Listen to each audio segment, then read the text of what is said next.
welcome you to the NCAA Baseball Regionals presented by Capital One. Game 6 and what could be the final game of this regional from Tallahassee. The home team has stayed alive to take on the Auburn Tigers, which are 2-0.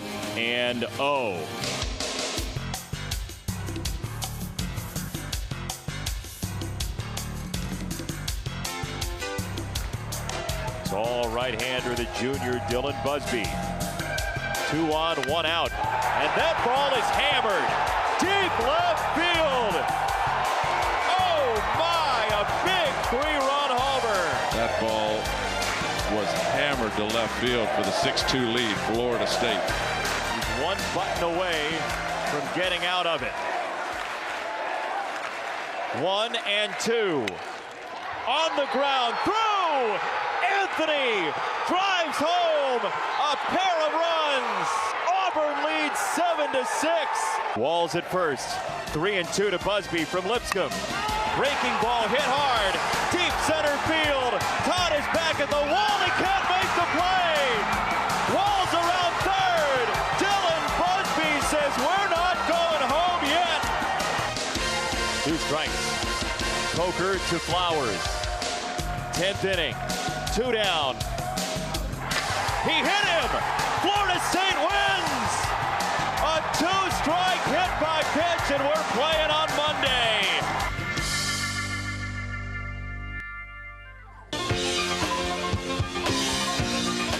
Good afternoon and welcome, everybody. This would be the Jeff Cameron Show right here on 97.9 ESPN Radio. Hope you're well. Shake off the dreariness. We're in it together. Now about 4 hours away, if the weather holds, till the conclusion of this here regional. I'm Jeff, that's Tom. Welcome in, Jeff Cameron Show. Thanks for listening. We're online, ESPNTallahassee.com. That's where you go to listen live via the streaming.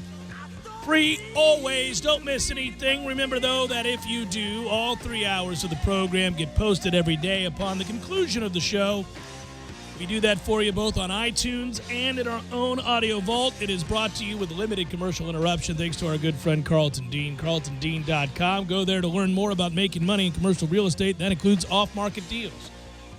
Email the show if you want, jcs@979espnradio.com. You can find me on Twitter at jcameronshow. The WTSM app works for your mobile devices, and you can watch the show be performed on YouTube. If that's what you want to do, go there, type in ESPN Tallahassee. Hello to the folks on YouTube. Well, okay, that was exhausting, but this is regional time, and it's always both exhilarating, aggravating, this time times 10. This time we had it all, the frustration mounting, then the sheer joy of it all, and then the thought that your heart had been ripped from your chest before you do the same back to your opponent who moments ago certainly thought they were moving on. And in fact, if you look at the strategy employed by Auburn last night, they were all in on last night's game. And that's why you go to your best reliever in the second inning and why you hold on to him even when you're down 6-2. There is no saving it for another day for Auburn last night. They were all in, chips to the middle of the table, and it almost worked. It almost worked. That's why you think tonight, or you'd like to believe, certainly I do, that Florida State has an advantage, despite having played more games and having, over the course of that time, to have used more pitchers. I do believe Florida State is in an advantageous position. Now, neither team is ideally set up for a situation like this where you're going to ask guys to pitch in situations that you haven't all year long. Guys are going to have to take the hill today and be asked to get outs that they're never asked to get in the regular season. Certainly not under these sets of circumstances and pressures. And who handles that best will largely decide the outcome of this game. But so too will the bats and the approach at the plate. And I think Florida State, top to bottom, has the better hitting lineup and a great approach at the plate typically. Now, some guys have gone rogue in the moment on occasion and decided not to take pitches, not to be patient. But it would behoove them tonight to make young men in a pressure-packed situation on the road in what probably promises to be, again, weather permitting, a pretty raucous crowd at Hauser. make those kids throw strikes. Make those kids under pressure make pitches they haven't had to make against patient, hard-hitting lineup that runs pretty deep. Florida State found a way, and it's not often you win with a walk-off hit by pitch. But when you do, you have to take advantage of that good fortune, right? You got to go on and take the whole enchilada. Florida State is to do that tonight with a win over Auburn. They'll win the regional. We'll update you as we do the show this afternoon on what's happening in Lubbock. They, too, are down to a final game. Game 7 between Texas Tech and Sam Houston State is getting started on ESPN3. You could maybe watch that while you listen to us. It'll be on in the background here as well. We'll have opportunities to update you on that throughout the program because it matters, frankly. If Texas Tech were to fall in this game, Florida State were to win, most certainly they would be hosting against Sam Houston State. I'll take my chances. Not that I want to overlook anybody at this stage of the game. I mean, after all, you look around the country, you see North Carolina fall to Davidson in one of the all-time great upsets. You see Florida push to a 7th game by Bethune-Cookman. You look around and you see the upsets, they abound, and the lower-seeded teams and teams that are afterthoughts from smaller conferences playing great baseball. That included one Tennessee Tech. And I don't know what the hell is going on in the Ohio Valley Conference, but apparently they can hit the hell out of Tennessee Tech pitching, and nobody else in this regional can because they looked good. They could pitch. They executed. They played pretty good defense, and they, frankly, might have deserved a better fate than they got. They were a talented group, and nothing about them statistically belies that performance here in Tallahassee. So, again, baseball is a weird game, a funny game, one that can break your heart and lead to the highest of highs as well. I don't know what Florida State looks like today on the mound. I've got hope that some guys rarely used are stepping up and ready to play great baseball tonight. But I have a sense that it's going to be a pretty high-scoring affair. Last night at the game concluded, Tom, I tweeted out that I thought the over-under on this thing should be somewhere in the neighborhood for the team that wins the game, just one team, 10.5. Somewhere in there. You're going to have to score runs tonight, one would think. There's no doubt. And the rundown for this segment reads, assess the roller coaster weekend for Florida State baseball. And where do you begin? I mean, if you were just looking at individual storylines or performances by somebody in the rotation or a player in the lineup, everybody's got a story. Well, the heading frustration, into tonight's game. Yeah, and I'll tell you, Tom, real quick, it's a good point. You bring up the fact that everybody's got a story, both good and bad. For the most part. I mean, there are people who have singularly good performances that have carried the day. For example, there is nothing bad you could say about anything Tyler Holton has done this weekend. Cap off to you, sir. What a stud. Coming up with a big hit again last night. He's done so many things that you nod your head and you say, wow, he's been special to watch and a lot of fun to take in, and I'll remember his performance. Go all the way back to Parrish's performance, whom they're probably going to have to get a few innings out of tonight. We'll see. I mean, there was a debate. Who do you pitch in game 1 against the 4 seed? And, obviously these are guys that are going to look at the film. They're going to look at the matchup. They're going to see the kind of pitcher that they think might befuddle a team that hit as well as Tennessee Tech did. And quite clearly they pushed the right button. Parrish's breaking ball was too much for Tennessee Tech. And really throughout this regional, the one thing you could see was that was a group that was not accustomed to seeing good breaking stuff. And you could get their hitters out as strong as their offensive numbers were this year with good breaking ball stuff. And that's why kind of you were a little worried when Drew Carlton came in against them because his stuff doesn't break all that much. He's trying to get you with location and straight stuff. And they hit him. And so, I just marvel at the different makeups and the way the game's ebbs and flows play out and the way that it toys with your emotion. But back to assessing each of these players in each of the games of this regional, there's boneheaded mistakes that have plagued this team all year long, and they're on display here in a way that is mind-numbing. Base-running mistakes that you can't fathom could be committed at this level of baseball, and yet it's been kind of the hallmark of this team this year. Along with the good things, the heart, the toughness, and the battling, the willingness to compete in situations where things look bleak. They've done all of that, and that's for all of these guys. Guys who have good at-bats or make mistakes defensively are also guys that have helped you in crucial moments in late-inning situations to go on and get wins when you had to have it. This is really all part of a larger picture towards the end of the year where Florida State was looking to salvage something with the talent that they have of a season gone awry. and they got hot at the right time, and they found ways to win games that they had to win in order to force the committee's hand to allow a regional to be played here in Tallahassee. But that momentum didn't necessarily carry over, and we see this in baseball all the time. A team that seems dead in the water goes out and plays well in the postseason when you had no reason to think that they would, and other teams that have played exceptionally well find their momentum halted, and they lose at home inexplicably.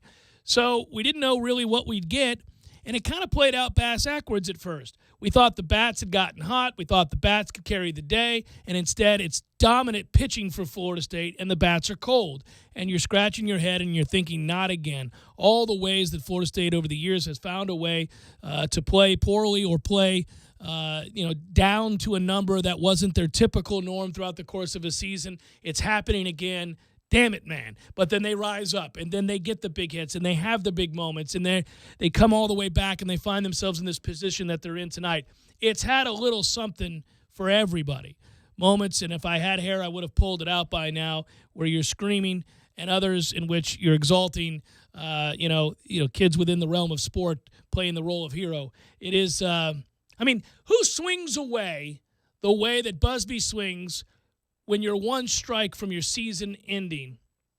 I mean, it's one thing to come through with a hit in that situation. And I'll just say this real quick. I mean, there are people in the world that are suited to handle situations like that and play at a level that sees them zeroed in, locked in, and not overwhelmed by the moment. And then there are people, no matter how talented they are, that the moment gets too much of and overtakes them. And you never really know who those guys are going to be. And it's usually not a singular AB or a game in basketball or whatever it might be. It's usually over the course of time you can reveal this. Well, is there any doubt that guy is not afraid? I mean, ever afraid? Now, he's also not a great base runner, but he's never afraid, ever, at the plate. And with two strikes, to swing like you're swinging for the downs with your season on the line and to let it loose, that's a special breed. I feel like there's something from the same coin there, maybe two sides of some truth about Dylan, is that he's unaffected by a lot of things. By a lot of stimuli. Yeah. He's just unaffected. Things that might bother you Sure. on occasion, and other times you'd say, boy, I want that guy who's unaffected by the moment. As you're nervously laughing about a positive moment, doesn't that say everything about what this weekend was? I mean, it's a team that continued its hot streak of pitching.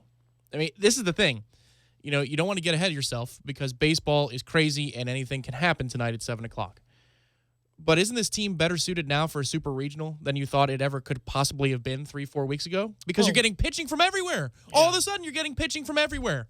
Carp with an on-the-table performance last night when you had to have it, and he was scuffling for the first 3 or 4 innings. And then all of a sudden, he found his command, found the strike zone, was hitting his spots, and was pounding his chest as he was going into the dugout. Yeah. I mean, all of a sudden, you're getting Parrish consistently. Holton, was dealt a raw hand yesterday. He started, I think it was 18 pitches before the weather delay, 2 hours, 25 minutes, and he guts it out. The numbers don't look as... Sands. Forgive me, Sands. Yeah. Sands was dealt a raw hand yesterday with a 2 hour, 25-minute rain delay. No, Holton he does what he does. I was going to say, Holton didn't have to gut anything out. No, he was on the table all day long. Well, for weeks. It's been, It really needs to pay rent on the table Still for how long it's on the table. Holton, good Lord. No, but the numbers don't look as great for Sands from yesterday. But you got to factor in that he waited 2 hours, 25 minutes, had to heat up again, and he guts out as much as he possibly can for you. And it wasn't economical, but it's hard to be in that situation. No, sure. and again, that was the thing. I mean, he was running a lot of full counts, but it was just the mental challenge of that situation where if you lose, you go home, and then you have to sit and think about it for 2 hours, 25 minutes and get yourself warm again. And whatever out you can provide, as many outs as you can provide, it may pay dividends for today. It may have paid dividends for last night. The regional's not over, so I could still end up being right about the over, but I don't want to be, which was the amount of time that we lose to weather. 3.5 hours is what I think you sent the over-under to, and we're under that right now. Although it's ominous outside, and any given hour of the day today, it's rained in certain parts of the city and not others. So I don't know. What I typically guess in a situation like this, where we're also eager to see a baseball game play out and everything is on the line, it means that we're going to get the game started right on time, and we'll get through an inning, nothing, and the rains will come. Weather window, you have a friend. Yeah, I got a friend. But your friend is telling us what? Your friend is telling us it's unpredictable. Well, yeah, the pop-up storm, that's the problem with this time of year, and that's always out there. Obviously, today, the forecast, the overriding forecast said nothing doing during the day, but then overnight is when we're going to get inundated with the traditional rainfall. There's always the risk. But my buddy who does this for degenerate gamblers, daily fantasy players for Roto Grinders, his name's Kevin Roth. That makes him a hero. He is a hero because they need to know. And he has a color code system for, the risk of playing a guy in a daily fantasy situation. I like that. I use that. Yes. Okay. Yeah. Well, yeah, he says as long as there's not a pop-up, the traditional front that's coming in is not coming in till overnight.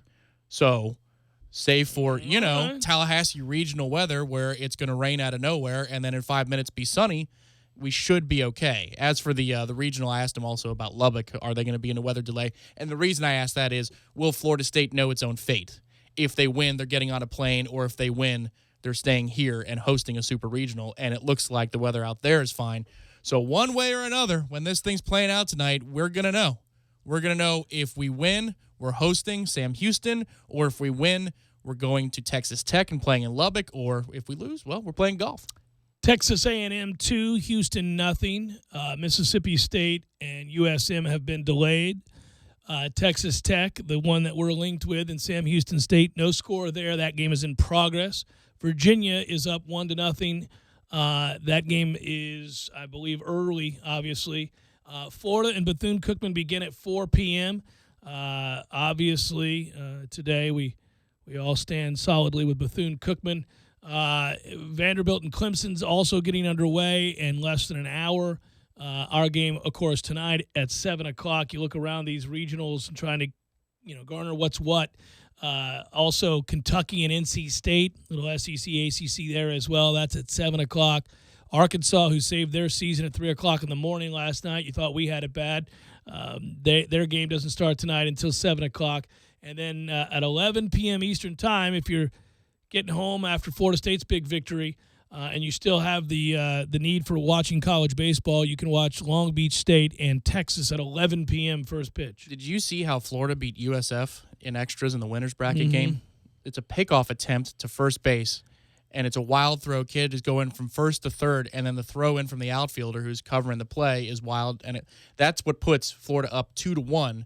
They, of course, were the visiting team, as these hosts of regionals are far too often the visiting team. Florida goes on to score 5 runs because the wheels came off after that. But a Little League run in a regional that I don't know Florida survives if it has one loss going into play yesterday, because they've not hit the baseball with any consistency. It's a bizarre thing to watch, and this is a larger topic. It's different now than it was in the 90s. And as somebody who was in that stadium year in and year out in the 90s, I can tell you that you could go into the postseason with a degree of certainty. And if you don't believe me, go back and look at the amount of times Florida State went to the College World Series in the 90s.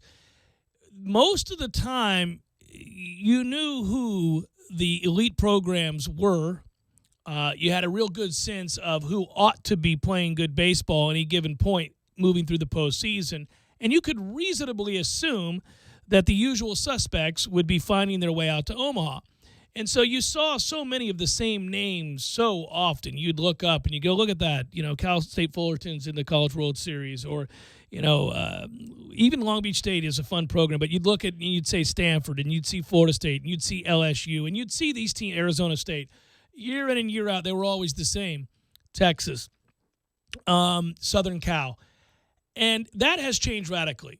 Now you can look around, and yes, a lot of the power programs, Florida State included, another 40-win season, 40 straight years, remarkable performance. But when you go and look, you'll see these matchups that aren't so shocking anymore. It's not stunning anymore to see a big-name program lose to a program from a much smaller conference. And, it would be stunning, obviously, if Florida lost to Bethune-Cookman. But, you look around, it happens a lot more than it used to, that national seeds are up against it in sub-regional play, if you will. They're not guaranteed to be moving on, and if they do move on, they're fighting for their lives the way Florida State is tonight. So many of these teams having to play a Game 7 in a regional that they're hosting, and you'd think that seems highly unlikely. I mean, what's North Carolina doing losing that regional? Davidson? What are we doing here? Yeah. I mean, that's unimaginable, right? And as good as that program's been, And yes, as the number 2 national seed, and they were vying, the thought was if they beat Florida State, finish the job, they'd have at least a case to overtake Oregon State as the number 1. But Oregon State's the exception. They are kicking everybody's ass and taking names and meanwhile, it's nuts. LSU handled its regional too. But they didn't look great the way they had going into that regional. They did enough. I think I've watched too much college baseball this week. It sounds like it. Were you watching the Bases Loaded channel for 72 hours? I had my phone locked into the Bases Loaded channel. And as they went around, I'm like, well, hold on a second. Vandy's got 2 men on. My wife's like, what do you care? I'm like, well, I don't know, but I'm in. They got me. It's the Jeff Cameron Show, 97.9 ESPN Radio.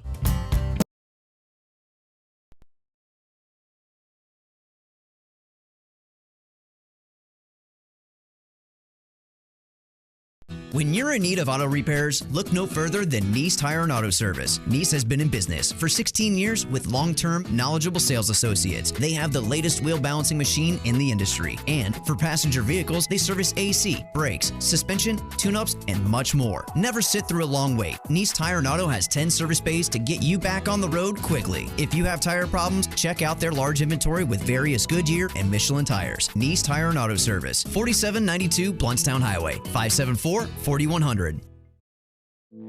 You put your mower through a lot.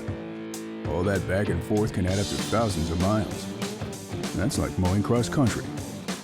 Gravely commercial mowers are built for all-day performance, helping you get the job done mile after mile. Gravely, built to mow the distance. Get your Gravely motor only at TNT Supercenter, your one-stop shop for work or play. 14585 Highway 19 South, Thomasville, Georgia. TNTSupercenter.com. I'm talking tough, like a state of mind. Tough, like a soldier on the front line. Tough when it gets rough, like my Ford truck, always enough. I'm talking tough. Franklin Spring Creek Ford, the place to find your next truck in southern Georgia. I'm talking tough. Hey y'all, we're Chris and Preston from Low Cash. Head to Franklin Spring Creek Ford and see them about all of your vehicle needs. 17 syllables or dry heaves? You're so parched. You know it. I know it. The entire radio knows it. Just admit it. You want a Mountain Dew. Your mouth feels like it just inhaled the insides of a punching bag, and the only remedy is that neon green potion. Right now, your mouth could be tongue-bathing in the refreshing citrus kick of Mountain Dew. Instead, it feels like you've been motorboating King Tut's sarcophagus. Show some mercy. Crack open an ice-cold Mountain Dew. You know your mouth wants you to. Do the Dew.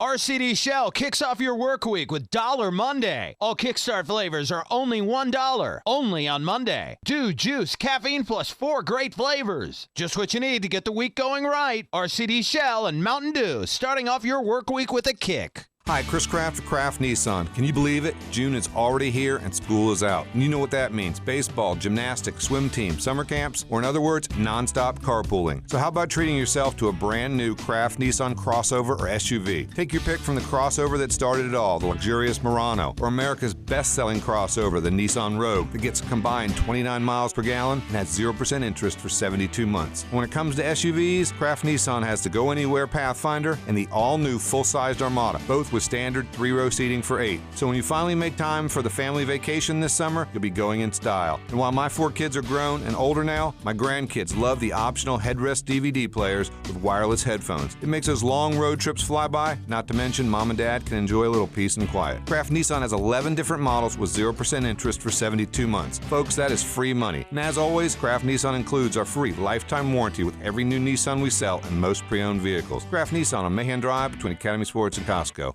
If you're looking for a heavy-duty utility tractor at a compact price, look no further. The Mahindra 41-horse 4540 is the one for you for only $11,995. Pound for pound, horsepower for horsepower, the Mahindra 4540 tractor can push more, pull more, and lift more than any other tractor in its class. Hydrostatic power steering, industry-leading, zero-deductible, 7-year limited warranty. TNT and the Mahindra 4540 tractor making the competition green with envy. 14585 Highway 19 South, Thomasville, Georgia. 229-228-5297 or online at TNTSupercenter.com.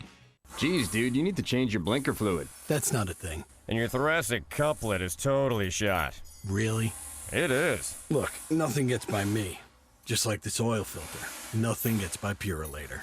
Hey, if you're using Purolator Boss, you know your stuff. Oh yeah, protection up to 15,000 miles. Ooh, but you really should replace your Vesuvius valve. Stop talking. Purolator oil, air, and cabin air filters. Nothing gets by us. Available at Advance Auto Parts, Pep Boys, and other fine retailers. The Home Depot has a new idea. Free carpet installation that means free carpet installation. Clearing out furniture? Free. Ripping out old carpet? No charge. Hauling it away? On the house. No hidden fees, just free installation on carpet $699 or more. The Home Depot. More saving, more doing. Valid on carpet priced $1 or more per square foot. Unique specialty items and requirements may be priced separately. Not valid in all markets. See HomeDepot.com for details. Offer ends June 7th. Kyle is a dog trainer. Okay, sit. Good boy. In his personal time, Kyle's a personal trainer. 1, 2, good. Kyle knows how to get results, but when it comes to mortgages, he's less confident. Guilty as charged. Fortunately, there's Rocket Mortgage by Quicken Loans. It's simple, so he can understand the details and know he's getting the right mortgage. Rocket Mortgage by Quicken Loans. Apply simply, understand fully, mortgage confidently. Go to rocketmortgage.com today. Equal housing lender licensed in all 50 states. NMLSconsumeraccess.org, number 3030. This is the Jeff Cameron Show on 97.9 ESPN Radio.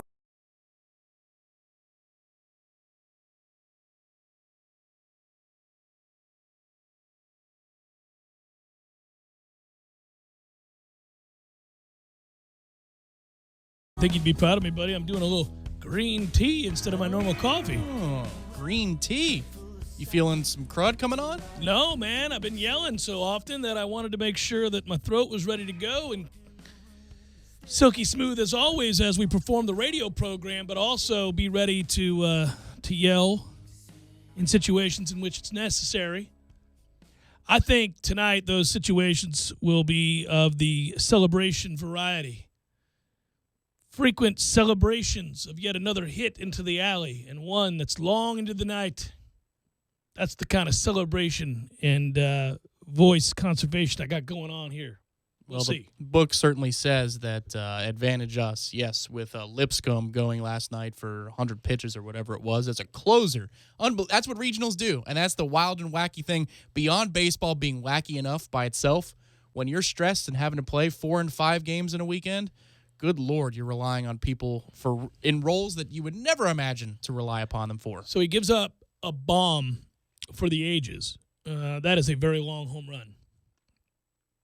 That is a home run that not only did he know, Mr. Busby, that he got it, but he was going to admire it. He was going to admire it a little bit. Stick him in your mouth and suck him. Yeah. That was a good God, man. Where is that going to land? And, you know, there was no doubt as soon as he hit it, there was that, woo. Stick him in your mouth and suck him. And that has to be a wonderfully fulfilling moment for somebody who hits a ball that hard.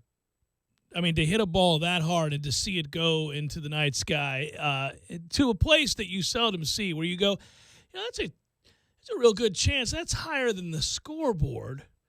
My God, that's embarrassing to give up a home run of that magnitude. However, what is admirable beyond anything I could possibly have conjured up in the moment, because I didn't think it was going to happen, was the fortitude that young man showed from that point forward, knowing that basically down 6-2 and nothing in that bullpen that's going to rival what he brings to the table, he keeps pitching and then pitching well and getting stronger. And then the next thing you know, 15 straight guys he's mowed through, and the game is rapidly going by, and you get a sense that you're going from being on the verge of blowing this team out, forcing Game 7, relaxing as an also-ran arm that you seldom use mops up while you milk a 10-run lead, to holding on for dear life. And that's because he gave Auburn that opportunity by continuing to pitch well, and as Jimbo Fisher likes to point out, play the next play. In this case, pitch the next pitch. Get the next out. And he did. And I think that's, again, kind of a testament to what you're talking about whenever you hear coaches say his willingness to compete. You know, that's a phrase that over the years just used to wear me out. I hated the way that coaches talked about people competing. they're college athletes. You don't get to the place where you have a scholarship to play college sports if you don't like to compete. And hell, even if you're just somewhat competitive, you don't stop competing, whether it's checkers or you're jogging a mile or whatever it is, you're going to finish the task because you're mildly competitive. So I never understood the need to champion somebody's competitive drive. It's assumed that they're going to compete. They're college athletes on scholarship in the postseason. They're going to play hard. But I think I have a better understanding of what it is they're referencing, particularly in that situation. And that is the avoid the pity party. Don't think about the result, a particularly devastating one in the moment, but rather what you have to do next, a willingness to make the next pitch and to lock back in and to hyper-focus. I think that's what coaches mean. Yeah, you just said it, but, Mike Martin said it in his post-game press conference as well after Auburn takes the 7-6 lead. Nobody felt sorry for themselves. That's the idea, is that you're not thinking about what just happened and why it happened and woe is me. It always happens. Something always goes wrong for me, because that mindset will send you spiraling downward, and then he would have been pulled from the game 3 batters later with Florida State up 9-2. You know what I mean? Right, yes. After a bomb like that, you could easily go into a shell. You could easily think it's not going to be my night. They're going to need me for tomorrow. Let's get somebody else in here, and he doesn't, right? Save for baseball being baseball. Think about the signals that Auburn sends with the way they managed that game last night. They were all in. They went for broke. They went to win the game last night, and I don't blame them. It turns out, a lot of times you and I would talk about this, and it's a fun thing about baseball is you can second-guess any move. Any move. Why did we pull Parrish when we did the other night? Why did, let him throw. Why did we let Holton throw over 130 pitches or whatever that was? I get it. I went back and looked at Auburn's numbers. I mean, that's the kid. That's it. That's all they got. They don't have – if they win today, somebody will be doing something that they haven't done all year long. And it can happen. It can happen because they're going to be asked to do something they haven't done all year long. But the kids that they have to call on to pitch now are not kids they would have felt real comfortable with trying to win last night's game. So they said, screw it. We're going for broke. Florida State's tired. It's their second game today. We're going to go. We believe we can win this game. We're going to make a go of it. But think about this 5-minute sequence. Their manager pulls the team aside in the dugout, and he says, respect the game or whatever, and don't quit. Don't quit on me tonight. We need this game tonight. And he keeps Lipscomb in the game. Yes. If he pulls him in that situation and it's 6-2. You save him for tomorrow. You save him for tomorrow, and you get 3 or 4 innings out of him tomorrow. That's your thought process. But he didn't. No. That tells you he doesn't have anything. And the one out of left field possibility that I'm going to throw out there, and maybe he can't, the manager can't do it because Thompson. Oh, Thompson. Because Thompson threw on Friday. Yeah, and he threw 119 pitches. Now, it may be a political thing because that kid's going to be a top draft pick, and he's not about to risk his arm. And so, therefore. But college baseball is weird. It is. And we've seen managers do things that you go, come on, man.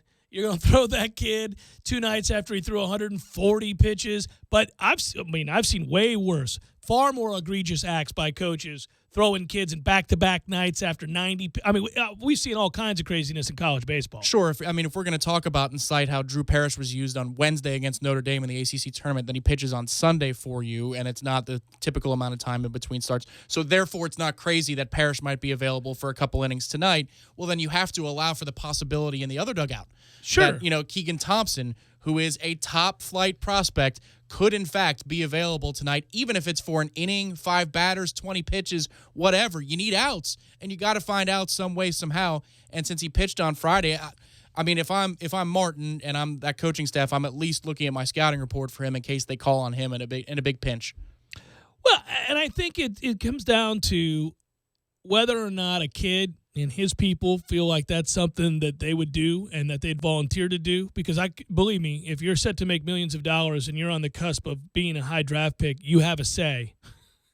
I mean, you have a say in whether or not you roll back out there and take a risk on that. Knowing most kids like that, they want to pitch in this situation. They'll want to go back out there. I mean, you go back to when Texas came in here, and here we are. I think we were the number 2 national seed, and we have to face Texas, who basically is number 9 in a regional. Well, I don't want to get into the politics of all this, but the point of the matter is Houston Street is playing third base, throwing pitches, going back over to third, pitching the next night, throwing 80 pitches, coming back out. I mean, he did it, and he's had a long, fruitful major league career. They do this. It happens. That hasn't always been – I'm not saying this because I'm defending my guy. That just hasn't always been Martin's way. But I do think when you get into a situation like this, I mean, you can push the envelope. It's understood. I mean, it's kind of all hands on deck sort of night, and they do that in the majors. I mean, go back to Arizona winning the World Series and Randy Johnson and Kurt Schilling pitching in the same game. You had to do it. I mean, they've gone in. You got a guy who started the night before closing a game. Yeah, scouting reports be damned for Sam Houston or Texas Tech. Right. If you need to throw Parrish tonight and extend him beyond what you're comfortable they with, will throw. I'll tell you this right now. I can tell you this right now. They will throw Parrish if they need to. Okay. And that means that Sands would start the Friday game or Holton would start the Friday game. Don't worry about the short rest on the other side of it. Get us there. Get us there. Yes, exactly right. You can't worry about the next game. There is no next game if you don't win this game. You do everything you can to win this game within reason, without risking a guy's career, without ruining a good arm and an opportunity. Absolutely, you do everything possible to win this baseball game within reason. The problem is a lot of times, and it's always interesting to see where people fall in this debate, is within reason is up for debate. And that can be very, very difficult. Well, think about our own situation yesterday. Again, Sands with the 2-hour, 25-minute rain delay. They interview Martin during the game. He says he would have pulled him. He says he would have pulled him, but it's the post. It's the postseason. So the rules change. The standards change. And it's also a postseason where you're not in, the winner's bracket and somebody has to beat you twice. You got to win. You got to win or you go home. So, again, Auburn being in the situation that it is in now, they went for broke last night. It nearly worked. 2 strikes, full count, Busby at the plate, and, one more strike, and they're not talking about it. You're saying unbelievable that Lipscomb was there, and who would have thought? It was the right move. It was. I had a discussion with somebody this morning who was questioning the move, saying, do you know what that tells your team when you do that? When you go with that guy for that many innings, you're saying we have to win this thing tonight because I don't believe we can win it tomorrow. Well, I said go back and look at Auburn's statistics out of that bullpen for everybody not named Lipscomb, and I tell you he's right. They can't win tomorrow. Now, can't is obviously too strong a word there because baseball is a funny game and guys can rise to an occasion and pitch better than they ever have in their life and asked to do things that they've never been asked to do. So we'll see if that happens tonight. Knock on wood that it doesn't happen. But you try to gauge the percentages and base your decisions on that. He's looking at the situation saying, we're still in this game. I think we're swinging the bats. I think we can score. I'm going to take my chances. This guy keeps us in it. We come back and win this game. And you're right. It took all the way to the 9th inning with 2 strikes and 2 outs, and they get the big hit to take the lead, and you think, my God, it's going to pay off for him. But, of course, what he didn't figure was a 2-out, 2-strike triple off the wall in straightaway center that comes back to bite him in the ass. But the move in and of itself, you'd say, pretty good calculated risk given what he knows the rest of that bullpen is, right? We all know what the intent was, you and I talking here from the text message. It was that Busby was going to hit a walk-off home run. But I said if we could just get Busby to the plate, we're walking off tonight. So from a literal sense, not the intent, that was correct. I just didn't think that Walls, given what he has done over the weekend, was going to put us in a position to, get Busby to the dish. I've been very frustrated by that. I'm going to be... use discretion here. We'll go to break. I've been very frustrated. It's a long show. Yeah. It's a long segment. Yeah, he's 5-minute segment. I tell you what, when I'm a manager, I can't imagine some of those conversations after the old one pitch at bat when a guy's just walked the 2 people in front of you. That's a tough decision to swing away at that one, wasn't it, Taylor? Jeff Cameron Show, 97.9 ESPN Radio.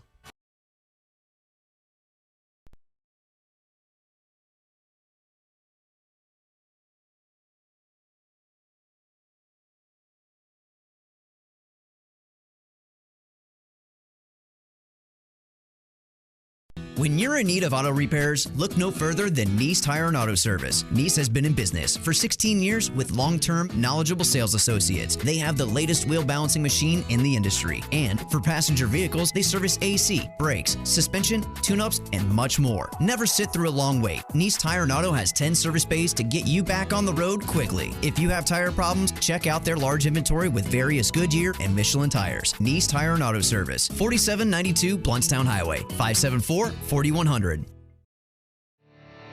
can tell a lot about a tractor by its warranty. That's why Mahindra makes the toughest tractors on earth.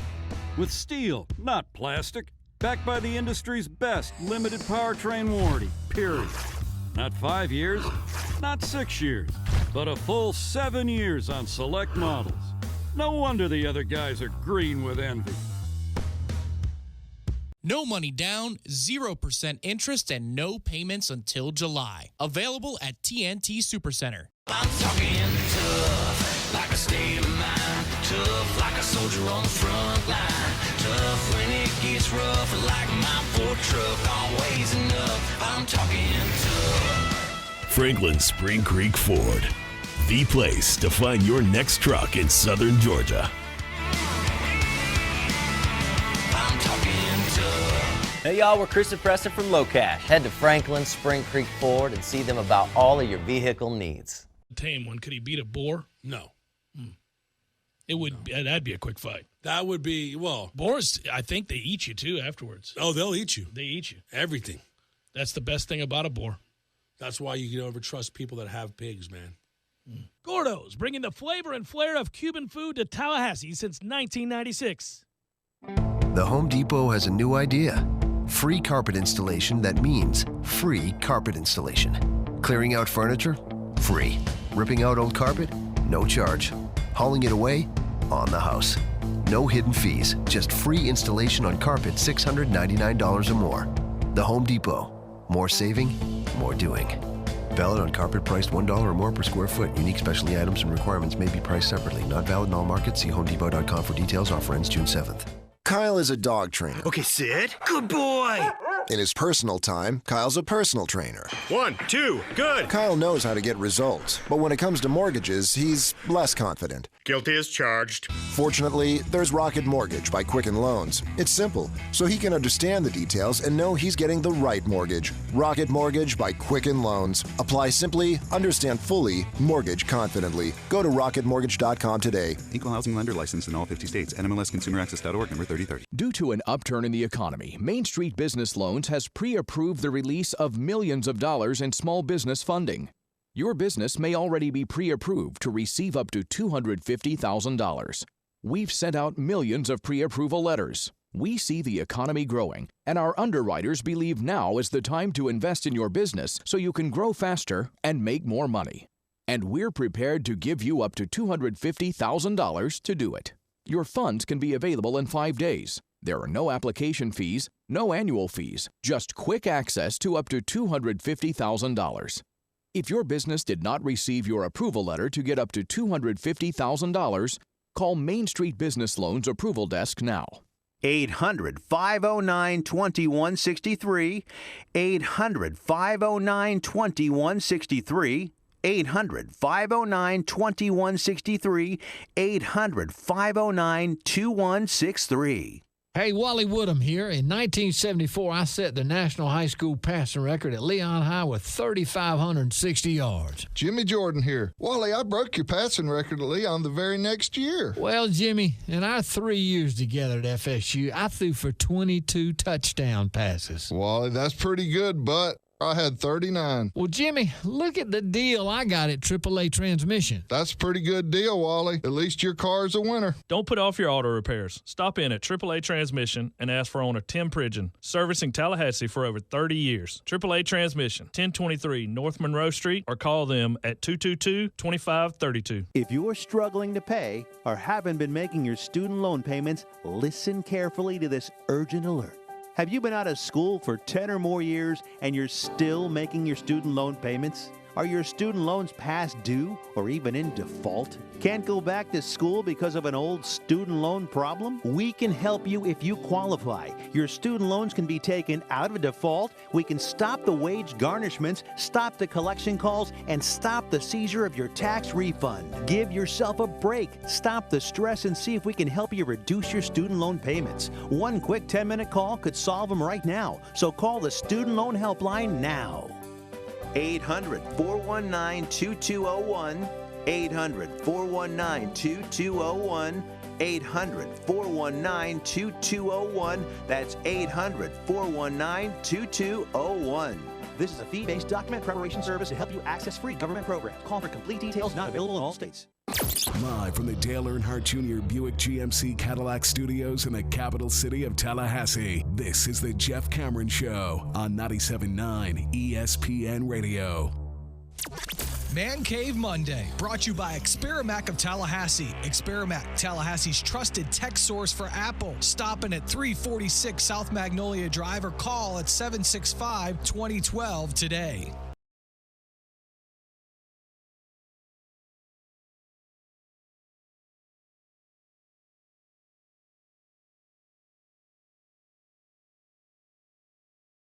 I should mention that Golden State's up 2-0 in unwatchable basketball.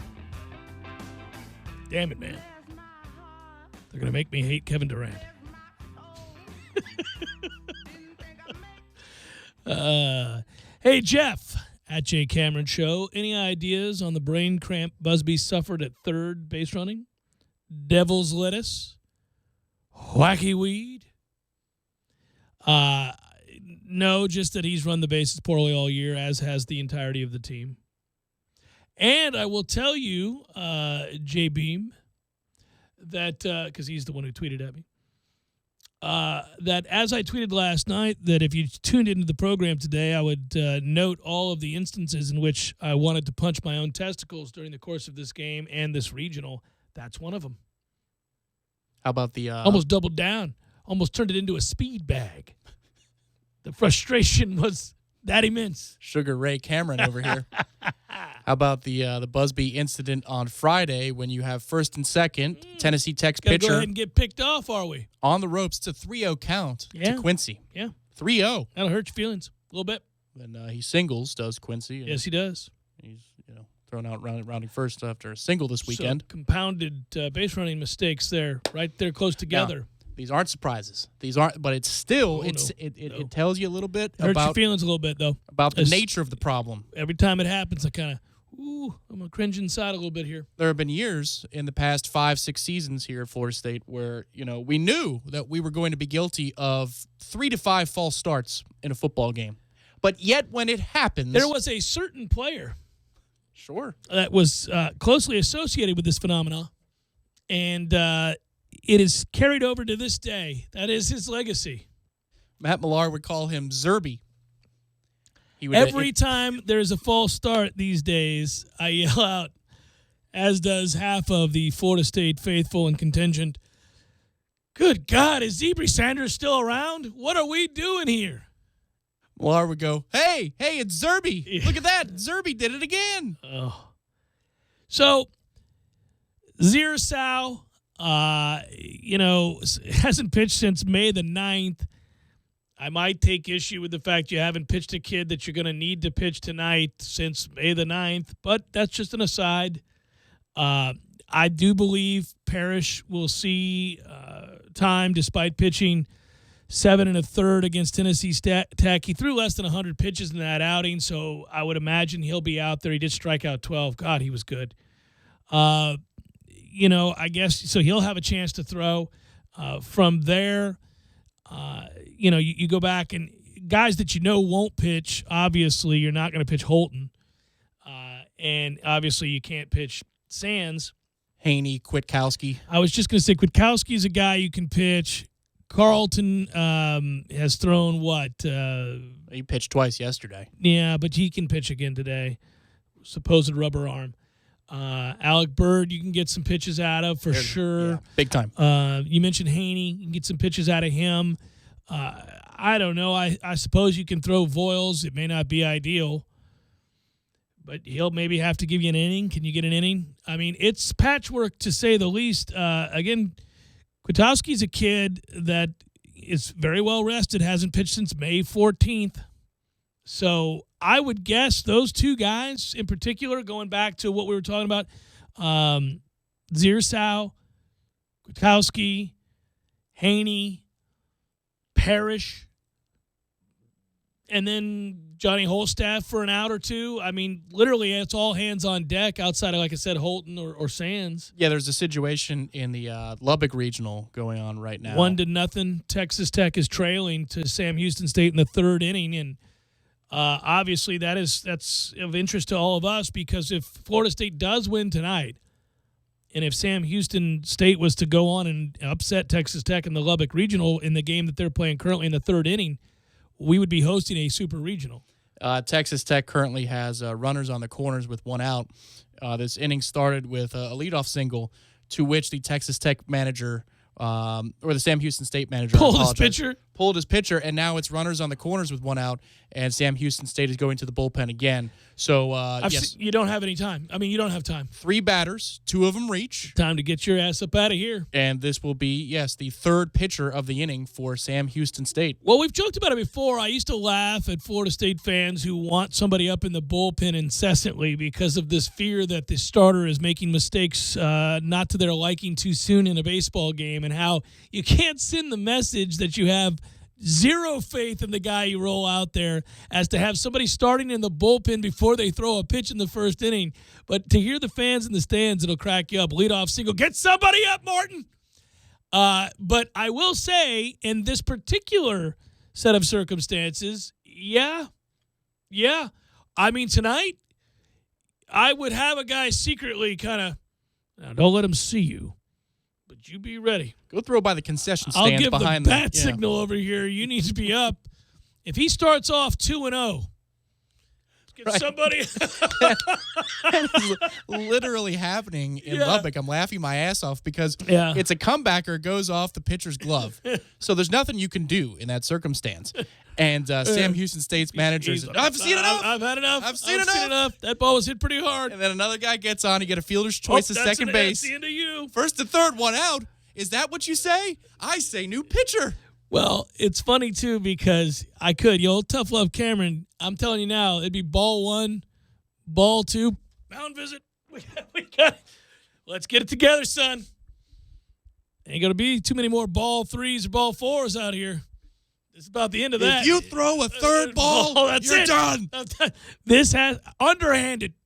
I will take your scholarship. Make him hit it out of the park. Stop walking people. I will say, that's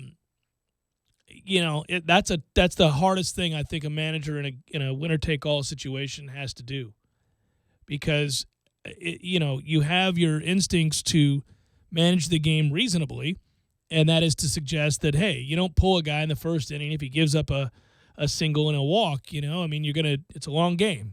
You don't send that message to your team that you're panicking by going out to the mound in the first inning because you're in a dicey deal, especially in a game where I think we all agree this figures to be pretty high scoring on both sides. So, if you go through an inning and give up a couple of runs, you wouldn't think that's the end of the world. I mean, you're trying to steal innings. But, of course, that's a very fine line. What's the number? How many hits? Is it more about certainly the way that you see him throwing? Is he erratic? Is the ball up? Is he looking tired? Is he looking nervous? I mean, these guys are looking for tells. Well, and again, because you're asking guys who aren't typically asked to pitch in this circumstance, you need to look at that all the more. And if you're going to be playing behind these pitchers tonight, if you have a chance to pick up the baseball in the hole it's short, I need it not run up your arm. Okay. Well, that again, you're gonna try to get me to go down this road. I'm telling you, I got 2 more hours. Ira Schoffel, WarChant.com, joins us next.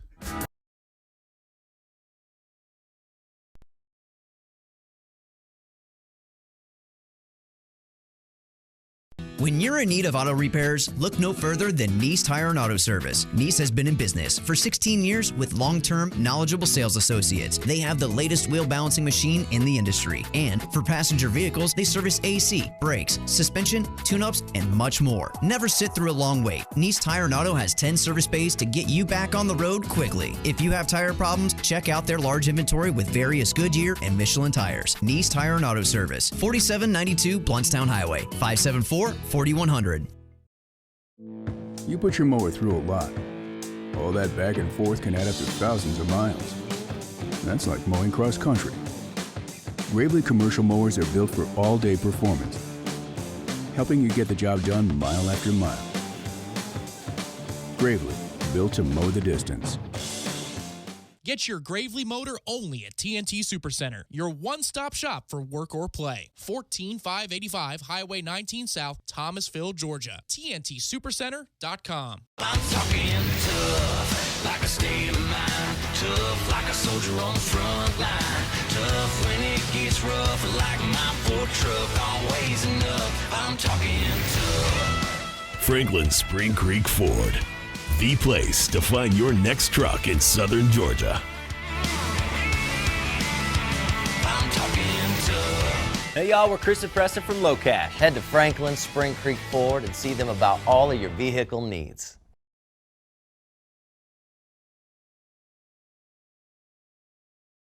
Tallahassee Utilities reminds you that it'll be summertime before you know it, and summer's when we all benefit from positive environmental practices like saving energy, water, and money. Because after all, it's all connected. When your home is energy efficient, you save money on your utility bill, but you also help the environment because using less energy saves precious natural resources. Here are a few simple tips. Easy things you can do to use less energy. In the summertime, set your AC thermostat to 78 degrees and even a little higher when you're away from home. You'll be amazed at the money you'll save. Close shades, drapes, and blinds during the day. It keeps the house a lot cooler. Choose the proper AC fan setting. Put it on auto, not on. Auto saves energy, on runs continuously, and that runs into money. And while you're at it, schedule a free energy audit with the City of Tallahassee Utilities to identify low-cost and no-cost ways to make your home more energy efficient. You'll save energy, water, and money, and you'll help the environment too, because after all, it's all connected. A message from the #1 public utility in America. Learn more at talgov.com/YOU. The Furniture Bank of Tallahassee, a division of ECHO, is the only local program that collects and distributes gently used furniture free of charge to Leon County residents in need. Our free furniture bank donates to eligible clients such as families recovering from fire or disaster, formerly homeless clients moving into their own homes, and veterans in a rehousing program. In 2016, we helped 138 families, including 33 vets, rebuild their lives. For more information or to have your furniture picked up, call 224-ECHO. Call 224-ECHO. Look at that mouth. That poor, parched mouth. So dry. What'd you eat for lunch? Chalk dust? Did your mouth cannonball into a barrel of mothballs? You're being awfully quiet. Is that because your mouth feels like the business end of a Dremel saw? Is it because your mouth just wrote a haiku and all 17 syllables were dry heaves?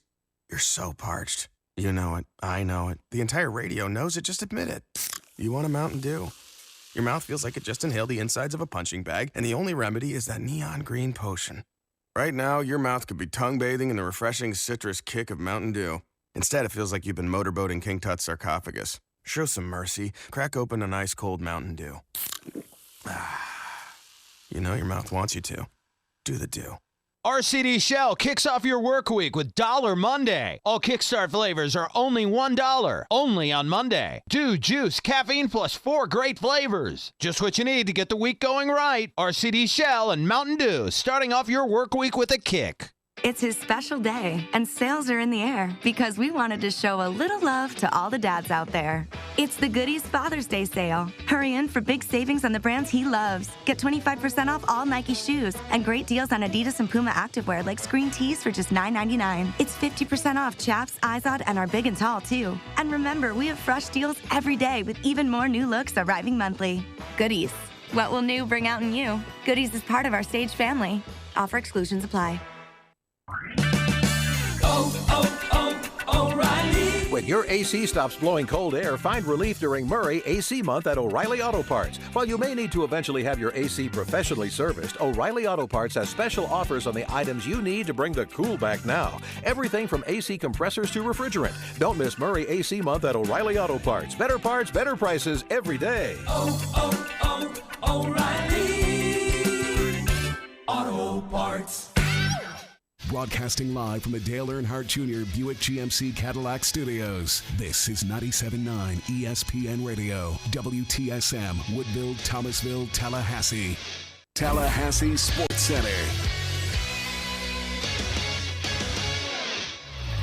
I'm Lee Gordon. We all wanted Monday baseball, and, well, we got it. How about the Florida State Seminoles? For the third time in 2 days, the Noles won an elimination game last night. 8-7, 10-inning win, a walk-off against Auburn. That's after beating Tennessee Tech earlier in the day. Final game tonight, 7 o'clock at Dick Howser Stadium. It's Florida State and Auburn. The winner moves on to the Super Regionals. Game 2 of the NBA Finals was good for a bit, then a snooze fest in the fourth quarter as Golden State pulls away from this one. They're now up 2 games to love. They haven't lost in the playoffs yet. They'll head back to Cleveland for Game 3. That's on Wednesday. Game 4 is on Friday. The Warriors certainly looking like they can close things out in 4 games. And the Stanley Cup playoffs continue tonight in Nashville. The Penguins with a 2-1 lead over the Nashville Predators.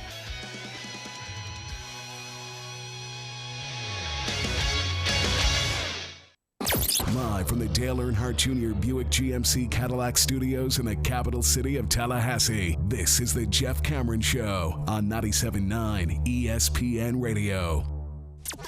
Man Cave Monday, brought to you by Experamac of Tallahassee. Experamac, Tallahassee's trusted tech source for Apple. Stopping at 346 South Magnolia Drive or call at 765-2012 today.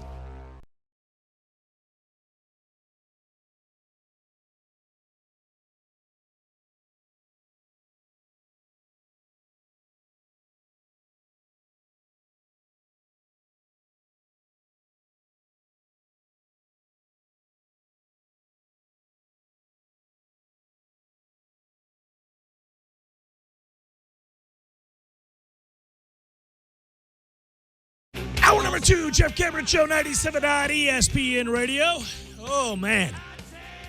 Kind of ringing of the hands as we get started in the 4 o'clock hour, knowing you got to wait another 3 hours to get it on and see who moves on to the Super Regional after last night's bizarre ending, and one that obviously we'll talk about for years to come. But really, you talk about for years to come only if you're able to win this regional and get to the Supers. Otherwise, it's just kind of a footnote.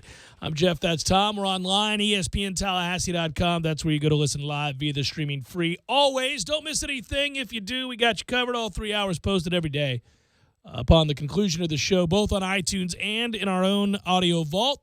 You'll find it there with limited commercial interruption, thanks to our podcast sponsor, CarltonDean.com. You can email the show. It's jcs at 979ESPNradio.com. A lot of you did in the wee hours last night. You can find me on Twitter at @JCameronShow. WTSM app is good. And if you're watching the show, thanks for doing so. It's on YouTube. Type in ESPN Tallahassee. Every Monday, we get a chance to talk with our good buddy, Ira Schoffel, warchant.com. Today, no different. Hello, Ira. How are you, brother? I'm good, Jeff. A little groggy. Yeah. Still recovering from last night, but I'm good. That's all of us, I think. I talked to my buddy Eric Llewellyn after the game last night, figuring he was on the cusp of suicide. Man, the last couple of weeks for that guy? Brutal. They had, in Louisville, they kept having delays, and then they were on the road for 12 days, and their first weekend back, he's there for 12 hours. I was chuckling thinking about it, and then I remember one time back in the day, I used to do the PA for Florida State baseball, and I did the PA for the NCAA regional that came to town. And the problem, if you're, doing PA, is you do it for all the games. They hire, it's a good paycheck that day. Well, it was to me at the time. it was a great paycheck at that time. At that time, it felt like a real paycheck. These days, I'm not sure you could pay me enough to do the PA all day long. But anyhow, we had like a 6-hour rain delay, and I just sat at the park all day waiting because you never know. And I was thinking about that last night when Eric Llewellyn was sitting there, and I thought, imagine if this goes to like the 11th or 12th, and then there's another rain delay or something. It had the makings of one of those games that would go on till 2 or 3, like the Arkansas game, which is crazy at 3 o'clock in the morning. But an all-time game, and one that Florida State wins with a hit by pitch, and there was something for everybody in this game, including maddening moments that you thought would lead to losses. Let me ask you this. When the ball came off Busby's bat, from your vantage point, did you think it was gone? I did think it was gone. He said he didn't when we asked him after the game. Yeah. He said he didn't think he cured it, but I thought it was, man. That was a shot. The ball just wasn't carrying. I think on a lot of nights that ball gets out, but man, he crushed it, and the one he hit over the scoreboard and left was just a monster. I mean, when he gets into one, it's pretty fun to watch. Yeah, strong kid. He said he had lost something like 20 pounds during the game, so he didn't think it was gone. And it was a heavy night air, so the ball wasn't traveling, which says a lot about the other home run, the home run he did hit. I think what's interesting about that situation, too, is, and it'll get lost in all of this, but Taylor Walls has had basically a horrible regional and really been kind of a problem for this team. That was a big walk, though. And this is where I'm going. His approach at the plate has been asinine, and he's abandoned really the overriding philosophy. We had a bases-loaded situation and a guy who's walking people all over the place, and he swings on the first pitch and pops up. He's done a lot of dumb things in this regional. And then that at-bat last night, though, it's like it took that moment for him to focus, and he goes back to being the guy we know he should be and can be and has often been in the past, and he works that walk, and that gets lost in the shuffle because of the moment of the triple, but obviously it's what leads to Florida State tying the game. So, if they could lock back in mentally, Neaporte had situations like that where he was swinging at balls in his eyes. I know it's hard. You're out there all day long. But when those guys lock in, they make it very hard on opposing pitchers. And Auburn now, I think you'd have to say, Ira, they went for broke last night, throwing what they did for as long as they did. This is going to be a weird game tonight. Yeah, I think you're right. I mean, I think FSU's offensive approach could be the key in a game like this because, you're assuming this is not going to be a situation where Auburn's got guys that are going to be able to pound the strike zone and have great command. These are not the guys they've relied on during the year. Now, not the guys that FSU's relied on during the year either, but I don't know if Auburn's as good. I'm pretty sure Auburn's not as good an offensive club top to bottom as Florida State is. So you like their chances. On the flip side, the neat thing about that game yesterday was just the even on the Busby ball. I mean, Busby crushed that ball, but the play by the center fielder, man, the effort on that play to run full speed into a wall in a park you don't know, putting your body at risk to make that play. I mean, I just thought the competition was great. So I don't expect Auburn to roll over. They've got to be devastated because the players know that, the coaching staff was all in on that game. They didn't save anybody. They were trying to win that game and win the regional last night. So there's going to be some residual from that. But I was impressed just as much as the number of big plays. I just thought the way those two teams competed, man, it just reminded me of, just a great battle in any sport where just two teams are just duking it out. And it wasn't always pretty, but the effort and the competition was awesome. It was awesome, and now you try to cobble together an effort from a bullpen and from guys, frankly, I mean, at some point you would think they're going to have to use some guys that they wouldn't have been counting on in this postseason. Ziersau comes to mind. Haney comes to mind. They're going to have to, Kwiatkowski may have to throw. I would imagine, and the sense I get is that Parrish can throw some tonight. So, this is Johnny Holstaff for both teams. And this is where sometimes heroes are born and guys you would never suspect. And that's why you can't assume certain things. If you look at Auburn's bullpen numbers the year and you remove the three arms that have thrown for them to this point, you would say they're in real trouble. But again, you don't know. Does a guy step up tonight in the moment, in that moment he defines it as opposed to it defining him? You don't know. Baseball's funny that way. See what happened prior to this game against Auburn, Ira. The real surprise here was that Tennessee Tech, known as a slugging team, came into this regional and frankly may have deserved a better fate. Their pitching staff had sorry numbers all year long, and they were lights out. They were. I mean, you think about at one point FSU had like 2 runs in 15 innings or something against the Tennessee Tech staff, and finally came through and put it away. But no, they were really impressive. And a lot of times those teams come in and they might have one good game in them, but once they lose, it's usually you see them go packing pretty quickly. But I thought they were good, and UCF is the only really disappointing team in this regional. Auburn looks very good. I mean, this is the team.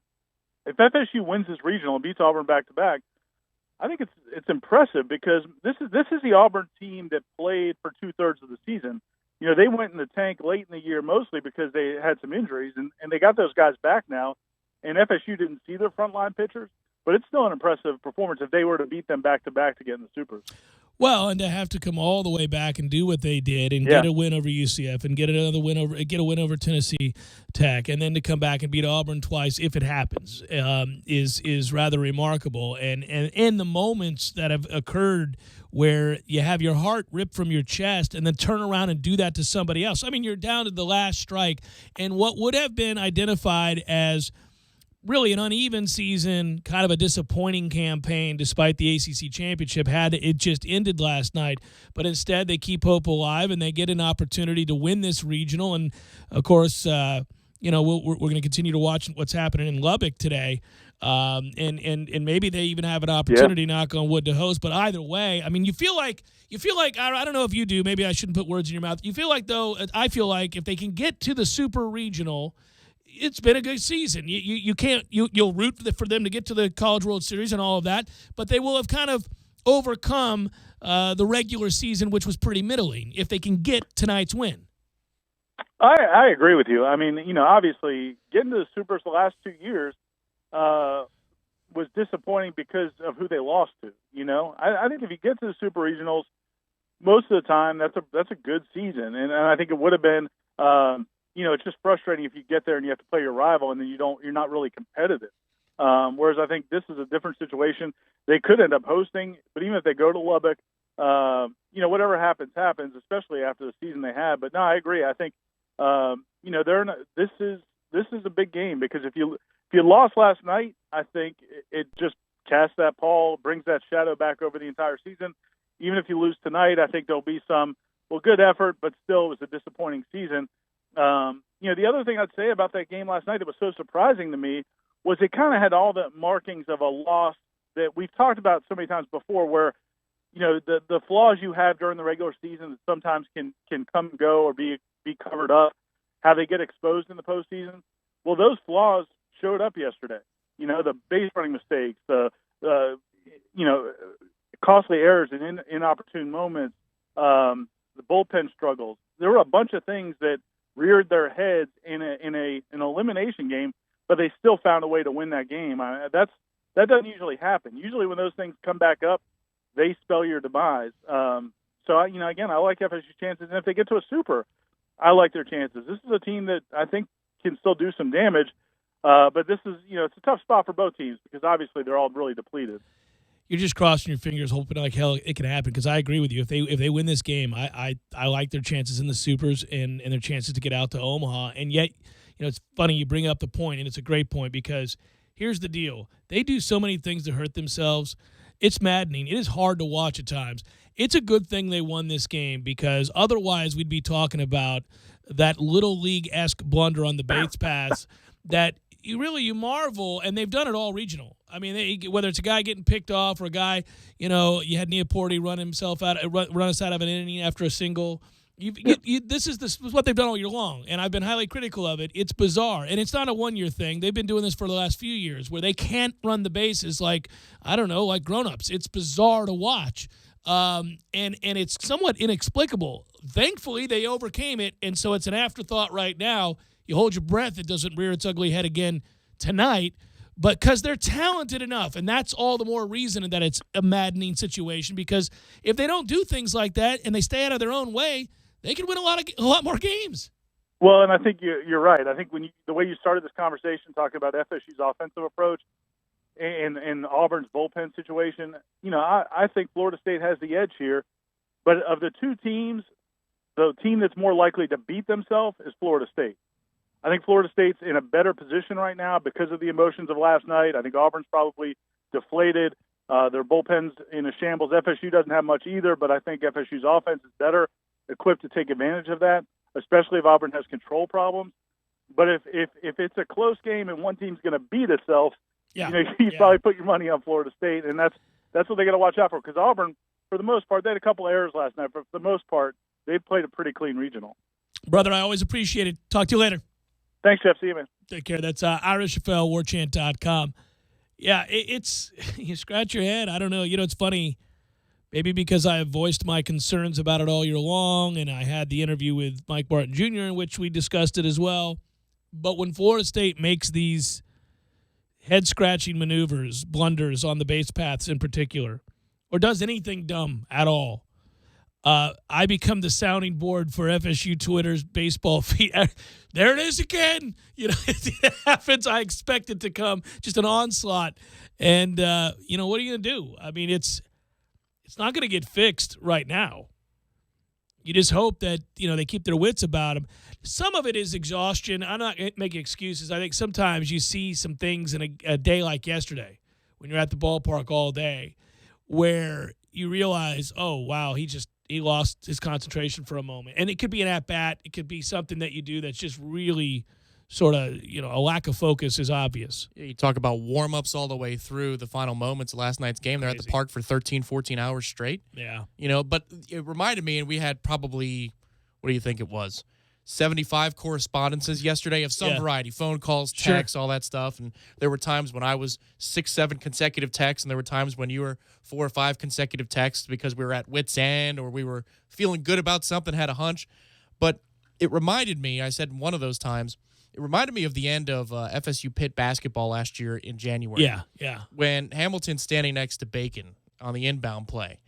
And we're talking about, my man, you know, if it was a baseline inbound on the other end of the court and you couldn't yell, you know, timeout to your player, that's one thing.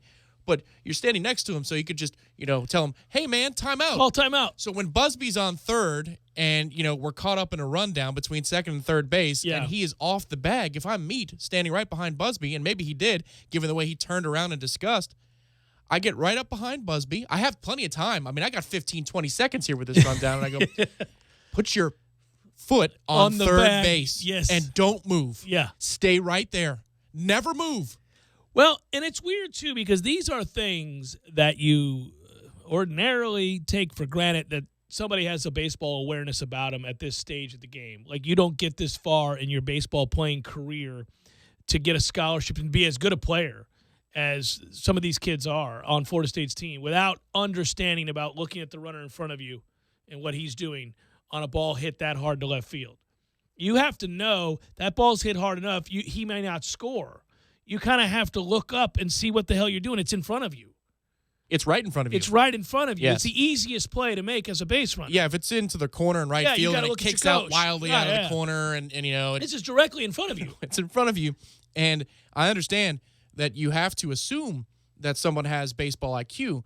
However, but the season has taught us that's not true. Well, I mean, damn it, man. Busby was the offender getting picked off of second base on Friday night against Tennessee Tech when we're first and second with a 3-0 count. So, no, you can't assume anything about Busby. As much as I love him and as much as he was the hero last night. Well, he can rake. Oh, my God. He's he moonshot central as a trampoline in the sweet spot of his bat. But damn it, if you're next to him on the base paths or we have a timeout, there's a mound visit. Wildly unpredictable at that point. You just don't know what you're going to get. If there's a mound visit, he's on second base, you walk out to second base and you have a discussion with him. You say, listen, I know, time is out. You're going to stand on the bag. Yeah. You will stand on that bag. You know what it reminds me of? It's the way that Boston treated Manny Ramirez, where they were just like, they need his bat desperately because he can win you games, period, by himself. But you really never knew what you were going to get in all the other facets of the game. He could cut off the cutoff man. He could cut off the center fielder from left field. That's what I'm saying. Yeah, his base running left a little bit to be desired. Occasionally you'd look up and go, what is Manny doing? Why is he somewhere between second and third on this play? He should have scored by now. Well, I mean, just bizarre things. And that's the thing. It's the heart of the lineup. Luke was guilty of it, and Neaporte was guilty of rounding first like you're getting – what the – I almost really? swore today a couple times. No, a lot of weird things. I like where I'm at emotionally. I can handle these things better than I ever could. 45's the sweet spot, Tom. I sit back and I go, well, that just happened. Maybe it is, but, you know, there's something to be said for when you know a team does something poorly, and then when they do it, it still stuns you. It still pisses you off. Because sometimes they somehow leapfrog the previous mind-numbing act of stupidity. They have routinely done things to top what I thought was their best efforts to prove they have no idea what they're doing. There are moments when you go, oh, no, they can take it a step further. That's rather remarkable. I think we need maybe Matthew Thomas out there as the third base coach so we can just tackle these guys when they get to the station. Bizarre. And then pin them at the station and say, you stay right there. I think, by the way, and we'll go to break, but I think the play you're referencing at third base where I was at a loss. I really was. I had to go back through in my head and think about what I just saw. I suppose if he takes off 4 or 5 seconds earlier, that puts a faster runner on third. But even then, it's 2 with his outs. 2 It outs. doesn't make any difference whatsoever. It's dumb. There's no way around it. The level of dumb is really you have to unlearn things in order to understand. Yeah, it's like, I'm not sure that I've ever seen that. So my son plays, Bryce is 9 and plays Little League Baseball, and it's kid pitch, and there's a lot of walking and base running problems in that league. I've not seen anything that dumb. Bunch of 9 and 8-year-olds. I mean, none of them would do that. Like, they would know not to do that without a coach saying anything. It's crazy. That's not what you do. No, it's not. That's not what you do. And yet, I will also tell you that this team is kind of endearing right now, too, in that when they had to have it, after going through not all of the problems that have affected Florida State this year have been problems of their own making. The injury bug and nobody coached shingles. Nobody coached a kid's follow through on a throw that causes him to break his thumb, and he's a pretty valuable cog from a power standpoint in the left side of the lineup. These things have happened. Shin splints, none of that, a lot of weird things. And when they had to have it at the end of the year, and the only reason they're hosting this regional, they did it. They went out and played to their ability. They played with heart. They played smart. They focused. They got Herculean performances from pitchers that had been wildly inconsistent for much of the season. And then in this regional, Parrish and Holton with the heart of lions out there dominating, giving their team every chance to wake up offensively. And they do. They finally do. And they win a game because of it. And then they go on from there. And so you've seen guys put forth the effort and have the heart requisite of a champion. Let's hope it allows them to win this regional like it did to win the ACC tournament. You can list just about everybody on this roster that's played, and they've had a big moment. I mean, it's true. Even as mad as I clearly am at Taylor Walls. Right. Yes. From the Louisville series all the way to now, everybody has amazing. Played a role. Listen, Everyone. I'll say it again. I mentioned it in the 3 o'clock hour, and I will continue to mention it. Henderson is an underrated, very valuable cog in this wheel here, man. This guy, his ABs are that of a professional. Now, he doesn't have professional skill. What he has is a real understanding of what he should be doing at the bottom of the order and how to go about an at-bat. He works the pitcher. He lays off anything borderline. He understands it. He gets on base incessantly. He knows when to go to left field or to right field. That's correct. He walks when it's time to walk. He walks more than he strikes out. He does so many things so well with his plate approach. That's one of those guys where if you're a coach, you're like, I love that kid. I love this son of a bitch right here. That kid right there. If I had 8 more of those guys, we'd be all right. We'd never hit a home run, but damn it, we would really be a nuisance. Right, so Taylor Walls is Vince Vaughn and Henderson is Rudy in this analogy. Yes. This guy's at bat like it's the freaking Super Bowl. I love this guy. Every time I watch him, I'm like, man, you are annoying. I'm glad you're my kind of annoying. I mean, if that guy's on your team, like, oh, I love this guy. Every at-bat's a war. You're not getting him on some dumb stuff. No. It's damn it, Taylor. If your approach was like Henderson's approach, you're on base to be 550 in freaking college baseball. You'd be the first pick overall if you did what that kid did. I mean, that kid is you get me choked up watching your ABs, sir. I'm so proud of you. You take not much talent at all. You're out there just giving it all you got, using your brain. I love it. It's Jeff Cameron Show, 97.9 ESPN Radio.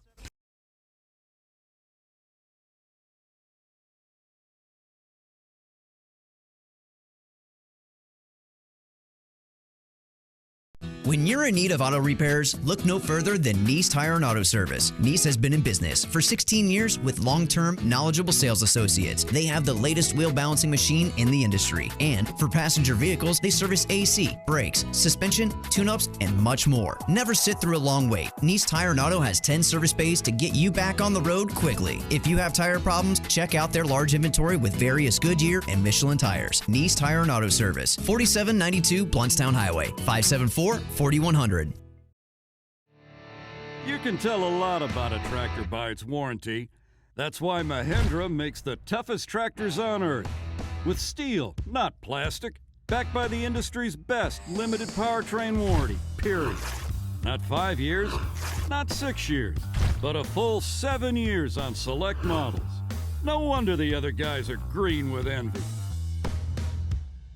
No money down, 0% interest, and no payments until July. Available at TNT Supercenter. I'm talking tough, like a state of mind. Tough, like a soldier on the front line.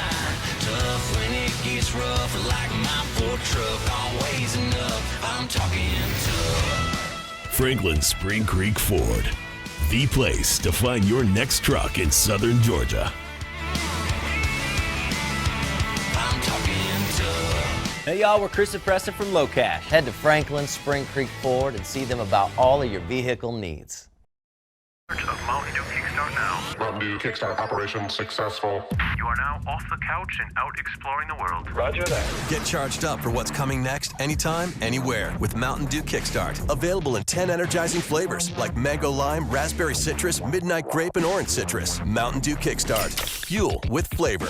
RCD Shell kicks off your work week with Dollar Monday. All Kickstart flavors are only $1. Only on Monday. Dew, juice, caffeine plus 4 great flavors. Just what you need to get the week going right. RCD Shell and Mountain Dew, starting off your work week with a kick. Hi, Chris Kraft of Kraft Nissan. Can you believe it? June is already here and school is out. And you know what that means. Baseball, gymnastics, swim team, summer camps, or in other words, nonstop carpooling. So how about treating yourself to a brand new Kraft Nissan crossover or SUV? Take your pick from the crossover that started it all, the luxurious Murano, or America's best-selling crossover, the Nissan Rogue, that gets a combined 29 miles per gallon and has 0% interest for 72 months. When it comes to SUVs, Kraft Nissan has the Go Anywhere Pathfinder and the all-new full-sized Armada, both with standard 3-row seating for 8. So when you finally make time for the family vacation this summer, you'll be going in style. And while my 4 kids are grown and older now, my grandkids love the optional headrest DVD players with wireless headphones. It makes those long road trips fly by, not to mention mom and dad can enjoy a little peace and quiet. Kraft Nissan has 11 different models with 0% interest for 72 months. Folks, that is free money. And as always, Kraft Nissan includes our free lifetime warranty with every new Nissan we sell and most pre-owned vehicles. Kraft Nissan on Mahan Drive between Academy Sports and Costco. Get your weekend started right here on 97.9 ESPN Radio. Saturdays at 6 a.m. with Fishing Florida Radio. Listen to the 3 amigos, Boudreaux, Steve Chapman, and Captain Mike Ortega as they catch you up to speed on what's new and biting in the North Florida region. Big-time guests, celebrities, interviews, and 3 hours of the fishing info you need. Fishing Florida Radio is brought to you by Sea Quarters Marina off Highway 98 in Carabel. Sea Quarters Marina, your full-service marina, and presented by Hobbit American Grill, locally owned and operated since 1978. The Home Depot has a new idea. Free carpet installation that means free carpet installation. Clearing out furniture? Free. Ripping out old carpet? No charge. Hauling it away? On the house. No hidden fees, just free installation on carpet $699 or more. The Home Depot. More saving, more doing. Valid on carpet priced $1 or more per square foot. Unique specialty items and requirements may be priced separately. Not valid in all markets. See HomeDepot.com for details. Offer ends June 7th. Kyle is a dog trainer. Okay, sit. Good boy. In his personal time, Kyle's a personal trainer. 1, 2, good. Kyle knows how to get results, but when it comes to mortgages, he's less confident. Guilty as charged. Fortunately, there's Rocket Mortgage by Quicken Loans. It's simple, so he can understand the details and know he's getting the right mortgage. Rocket Mortgage by Quicken Loans. Apply simply, understand fully, mortgage confidently. Go to rocketmortgage.com today. Equal housing lender licensed in all 50 states. NMLSconsumeraccess.org, number 3030. This is the Jeff Cameron Show. Jeff Cameron Show on 97.9 ESPN Radio.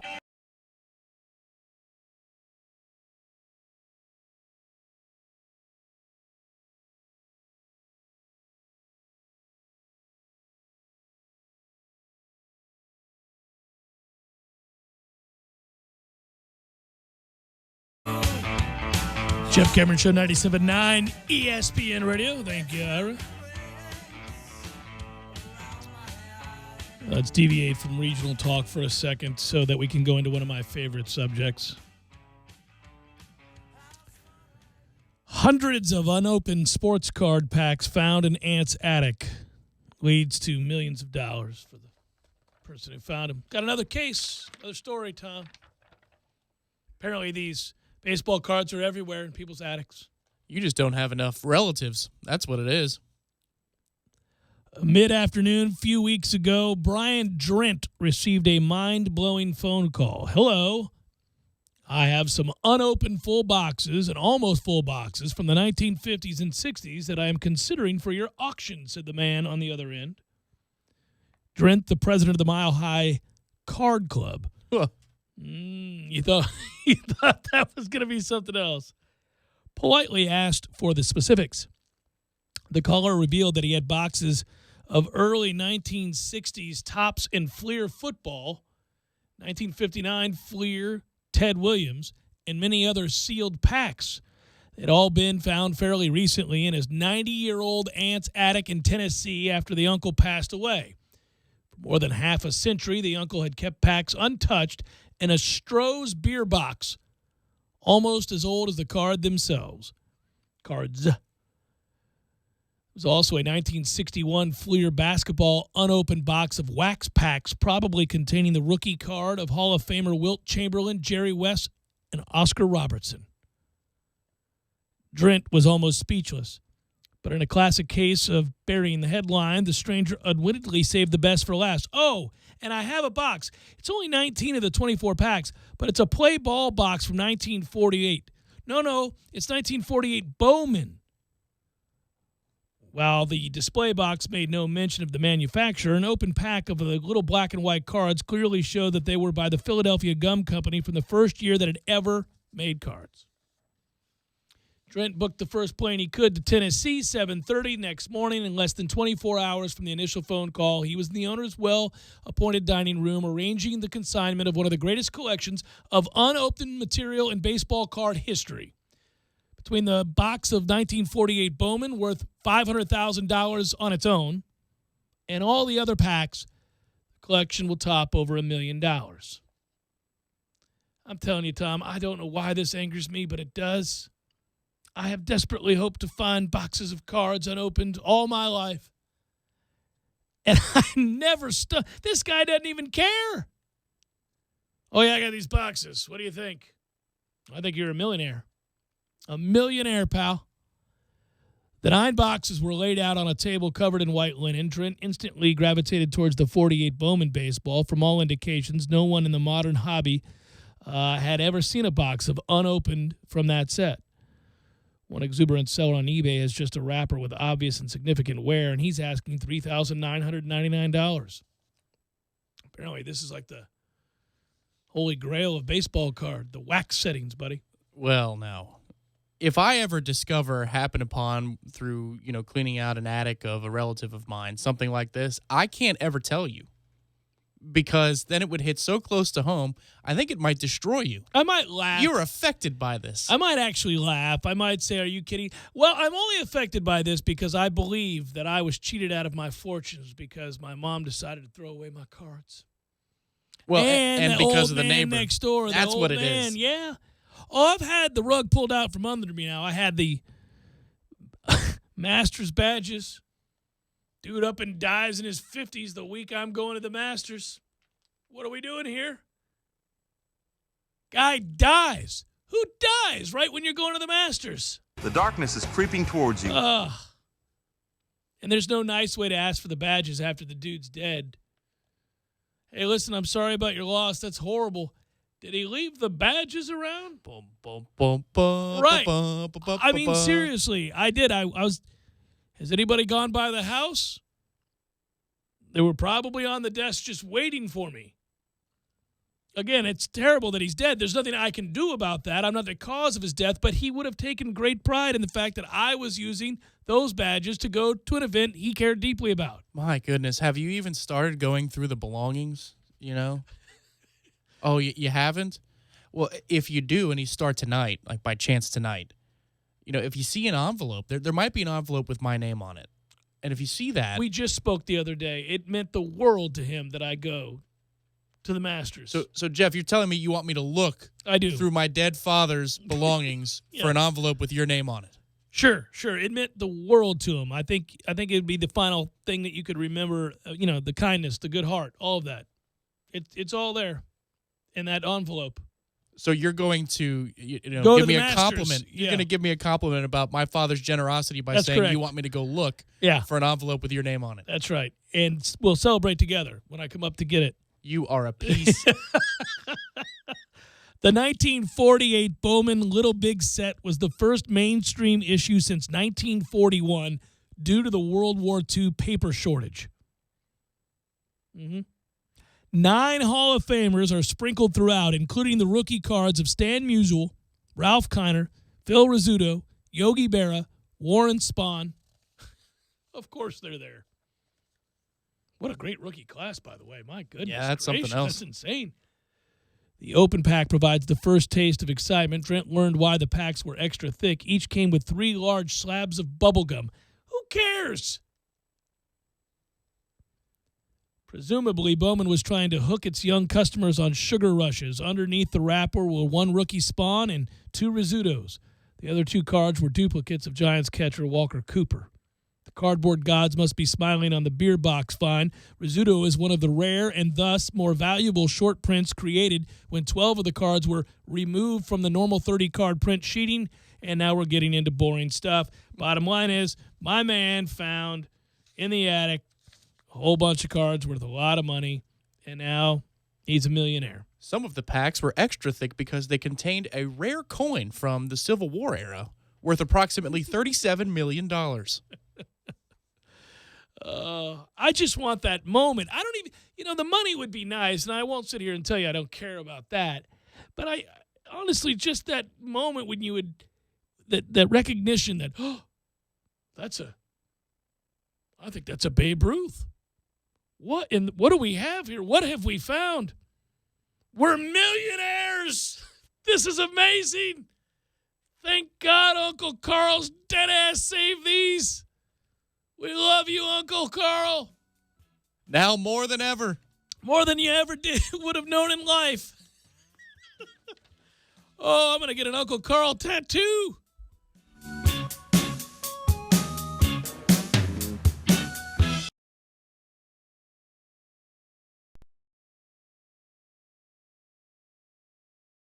When you're in need of auto repairs, look no further than Nice Tire and Auto Service. Nice has been in business for 16 years with long-term, knowledgeable sales associates. They have the latest wheel balancing machine in the industry. And for passenger vehicles, they service AC, brakes, suspension, tune-ups, and much more. Never sit through a long wait. Nice Tire and Auto has 10 service bays to get you back on the road quickly. If you have tire problems, check out their large inventory with various Goodyear and Michelin tires. Nice Tire and Auto Service, 4792 Bluntstown Highway, 574-4100. You put your mower through a lot. All that back and forth can add up to thousands of miles. That's like mowing cross country. Gravely commercial mowers are built for all-day performance, helping you get the job done mile after mile. Gravely, built to mow the distance. Get your Gravely motor only at TNT Supercenter, your one-stop shop for work or play. 14585 Highway 19 South, Thomasville, Georgia. TNTSupercenter.com. I'm talking tough, like a state of mind. Tough, like a soldier on the front line. Tough when it gets rough, like my Ford truck, always enough. I'm talking tough. Franklin Spring Creek Ford, the place to find your next truck in southern Georgia. I'm talking tough. Hey y'all, we're Chris and Preston from Low Cash. Head to Franklin Spring Creek Ford and see them about all of your vehicle needs. Roofing says don't play games with your roof. Protect your home and your family. The Parker Brothers tell you the truth. We'll fix your roof, cause it's what we do. With quality, integrity, and pride. Parker Brothers Roofing, professional every time. Stay safe and dry inside. Hey, this is Travis with Parker Brothers Roofing. No one besides us wants to hear that you need a new roof. It's one of the biggest home improvements you have to make, and Parker Brothers Roofing understands. We now offer financing for 0% over 60 months. Yes, that's 5 years. Call us today for 5 years interest-free financing on that new roof. 656-8112. That's 656-8112, or go to parkerbrothersroofing.net. Parker Brothers Roofing, professional every time. Stay safe and dry inside.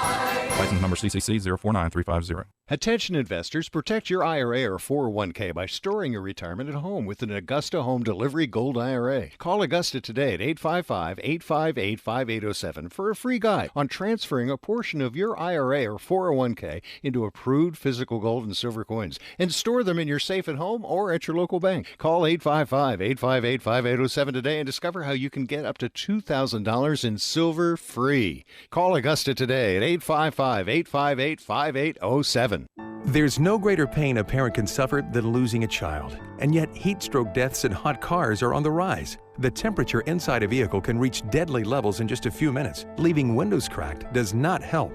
These preventable deaths can occur even when the outside temperature is as low as 57 degrees. Never leave your baby or child in a vehicle, even for a short period. And always check the back seat before you get out of the car. Where's baby? Look before you lock.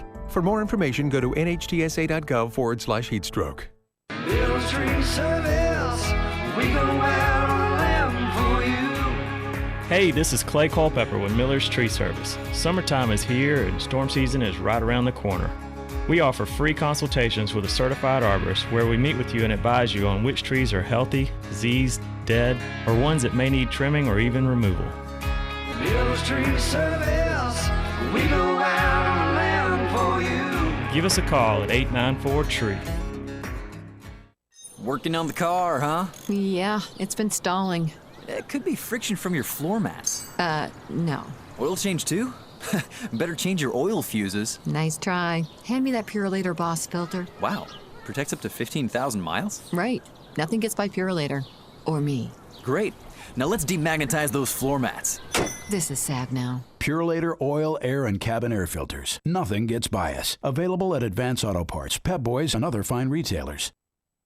TNT Supercenter is your official dealer for Mahindra tractors. They have the Mahindra 4540 utility tractor for only $11,995. It has a 3-point lift capacity of over 3,500 pounds and Mahindra's 41 horsepower Tier 4 compliant eco-friendly diesel engine with MCRD technology. MCRD stands for Mahindra's Common Rail Diesel Technology, allowing a Mahindra tractor to pass strict emission standards without the use of a diesel particulate filter. Bottom line to you, less maintenance, less downtime, and less cost. TNT and the Mahindra 4540 tractor, making the competition green with envy.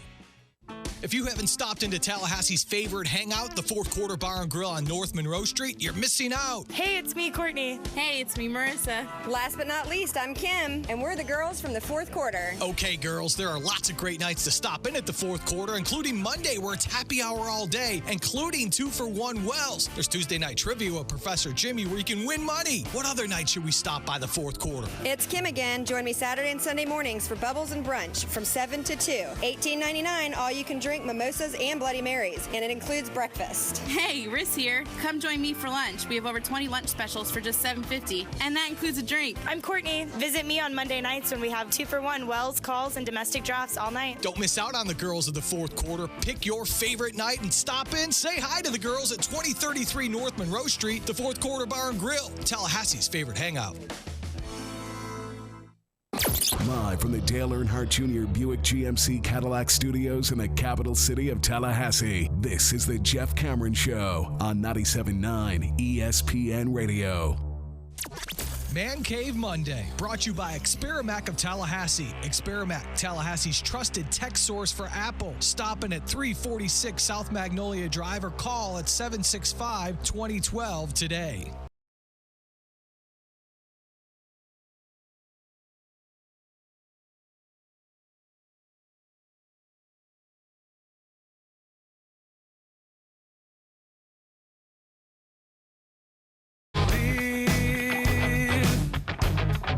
Jeff Cameron Show, 97.9 ESPN Radio. Hey, as an aside, I'll get back to Florida State baseball in a second, namely at the top of the hour.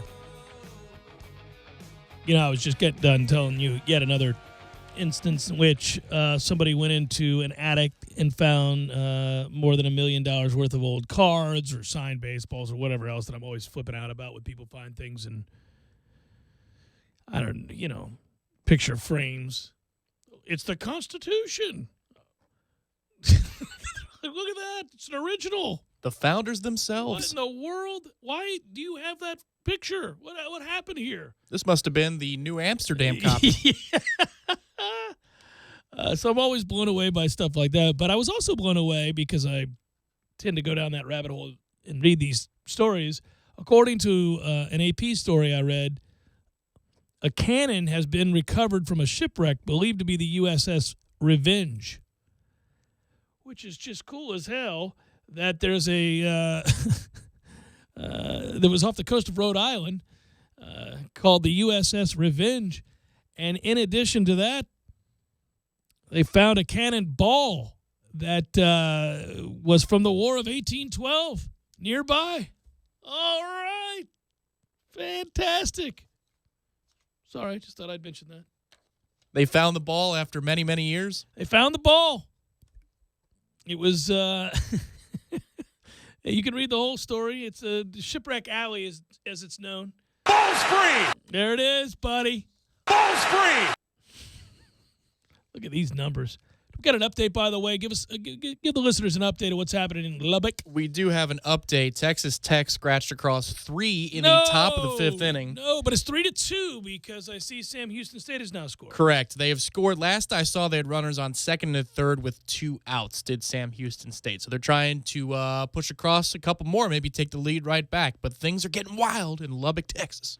All right, so also should be noted that Texas A&M 4, Houston 3. A&M wins there. Virginia is getting pasted 9-2. That'll hurt your feelings. I would not have guessed against DAB. 9-2. Yeah, that got squirrely in a hurry, and it's everybody's nightmare when that happens. Dallas Baptist scored 5 in the first and 4 in the second. Oh! Yeah, that game started out Virginia 1, Dallas Baptist nothing. Like, all right, we're off to a good start. Here we go. What do you say, who's? And then, ting! They just need a delay until the sun goes down. And then they play under the lights. It all went south. Florida and Bethune-Cookman are tied 0-0 as they play on into the third. Ooh, spooky. I will say this, the longer that game goes, if you get into the 6th or 7th inning and that game's tied, I mean, Florida's had a checkered past with the team that has had the most talent in the rotation without a national title. Florida has been the us from the 90s, right, where they've had time and time again what we thought was the best team or certainly frontline pitching. Now, they didn't hit this year, but, man, that would be something. Plenty of game left. Moreover, if you get into the middle innings and it's tied at 1 or there's no score, because that's the one that messes with the psyche of the Gators. They can pitch, but if they're not hitting, it comes and goes. And when it goes, it goes. Well, it has, and it's been. That's. I would be. Would that be more shocking? Seriously, if you try to assess the stunners so far that have happened in these regionals, would you be more stunned by Bethune-Cookman knocking out Florida? By the way, Bethune-Cookman was not the 4 seed. They had a very good season. They were the 3 seed, if I recall. They're in Gainesville, so they're not a bad team. But it would still be a stunning turn of events. They beat Florida for the first time ever last night. They were 0-31. Woo! I think the stunner would be the North Carolina Davidson more than one. Davidson? More than this? Yeah, because UNC was 4. Yeah, they're the 2 seed overall in the tournament, and it was a 4. There are years when Florida's found a way inexplicably with the best team in the country. Out in Omaha sometimes. Well, And it could even – you might say that things lined up perfectly for them in Omaha a couple of years when they had the best team in the country. It increasingly easy as they went along from regional to super regional, then to Omaha. That was the least difficulty in Florida's postseason was in Omaha as the best team in the country. And it didn't work out. And it just didn't work out. And you could lose a game and still have a chance. Davidson was the 4 seed in Chapel Hill, and they eliminated North Carolina. Florida Gulf Coast, who we saw earlier this year, was in that region as well, and Michigan, who was one of the last, if not the last team invited to the party. Davidson, good God, man. We've had some disappointing endings to seasons, and we've been sitting out there looking at a regional while Kennesaw State's making their way through, and you're going, what are we doing here? But Davidson, the 4 seed, wins the Chapel Hill Regional. Woo! Listen, my brethren in Chapel Hill, we've lost to Kennesaw State, but we've never quite pulled at Davidson. Davidson. So elsewhere, it should be noted that Cal State Fullerton advanced out at Stanford, eliminated Stanford. Mark Marquez, it's the final season there. Stanford does not move on. The other teams in that regional were BYU and Sacramento State. By the way, tonight at 11 o'clock, again, number 1 seed Long Beach State, and Texas is the 2 seed. They're going to war for the winner-take-all. Again, first pitch 11 o'clock Eastern time. Every 2 or 3 years, I'm reminded that their name is the Dirtbags. Oh, it's the best. That park is garbage, but I love that they're the Dirtbags. Well, it's kind of like if you're working in the booth with Dick Stockton, and you could say, that's a great call, Dick. You know, the announcers, they use Dirtbags. They do. Yeah. Well, and the Dirtbags take a 2-0 lead. They sprinkle it about. Yeah, they're pretty liberal when it comes to the use of the word dirtbag. Yeah. No, Dick, that's an incompletion. We'll go back to the play with Jameis Winston and the Falcons. Yeah. That very David thing. Deal could have, I suppose. He actually dropped it down. He thought, well, it's not a fumble at all, Dick. What are you talking about? Louisville advanced, by the way, for those that don't know. And then, of course, we had Wake Forest advance out of Winston-Salem. And these other games are forthcoming. You want to play that? 3rd down and 19. Back at midfield is Jameis Winston, and he's going to take off himself. He had no receivers downfield. And loose ball, and it's picked up by the Falcons. No, it's picked up after the loss by Winston himself. Falcons had it. Winston picks it up and gets a first down inside the 25. An amazing play on what was a fumble. Falcons were there, and Winston picked it up. He's going to get tackled, and when they're trying to bring him down, his body doesn't go to the ground. He stays up, so he still runs. So there wasn't a fumble at all, Dick. He stayed up. Stockton. Yeah, no, I mean, I'm not cursing. His name's Dick No, Stockton. you're not. No, yeah. Just, for people who just tuned in. I do like that Dick Stockton doubled down in the moment. There's a fumble picked up by the Falcons. So not only was there not a fumble, the Falcons never had the ball. He's just made up. Dick, the game's on TV. People can see what's going on. You're just making stuff up as if this were radio. No, it's been picked up by Winston himself. Yeah. And there's a fumble picked up by the Falcons. They're going the other way to score. Oh, no, wait a minute. Winston's got it himself. He's going to score. It was an incomplete pass. I'm frightened. What are you talking about? 1st and goal from the 2. Winston drops back, looks for Benjamin, fires. It's picked off. It's going the other way. 108 yards. And the Noles are your national champions. It wasn't picked off at all. It's a touchdown. Were you paying attention? Oh, poor.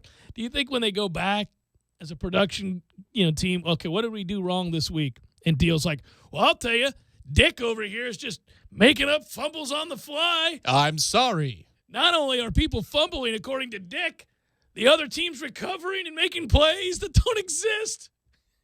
These ham sandwiches are delicious. Those are donuts, Dick. And it's a fumble. And the Falcons have it. They're going to score. First down, Buccaneers. Final hour forthcoming.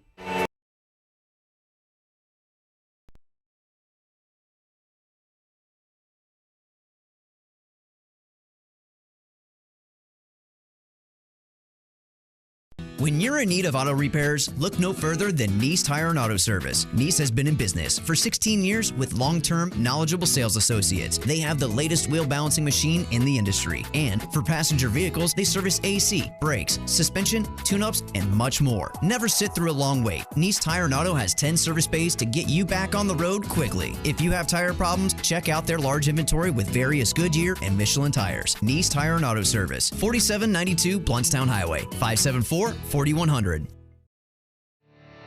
You can tell a lot about a tractor by its warranty. That's why Mahindra makes the toughest tractors on earth. with steel, not plastic. Backed by the industry's best limited powertrain warranty, period. Not 5 years, not 6 years, but a full 7 years on select models. No wonder the other guys are green with envy.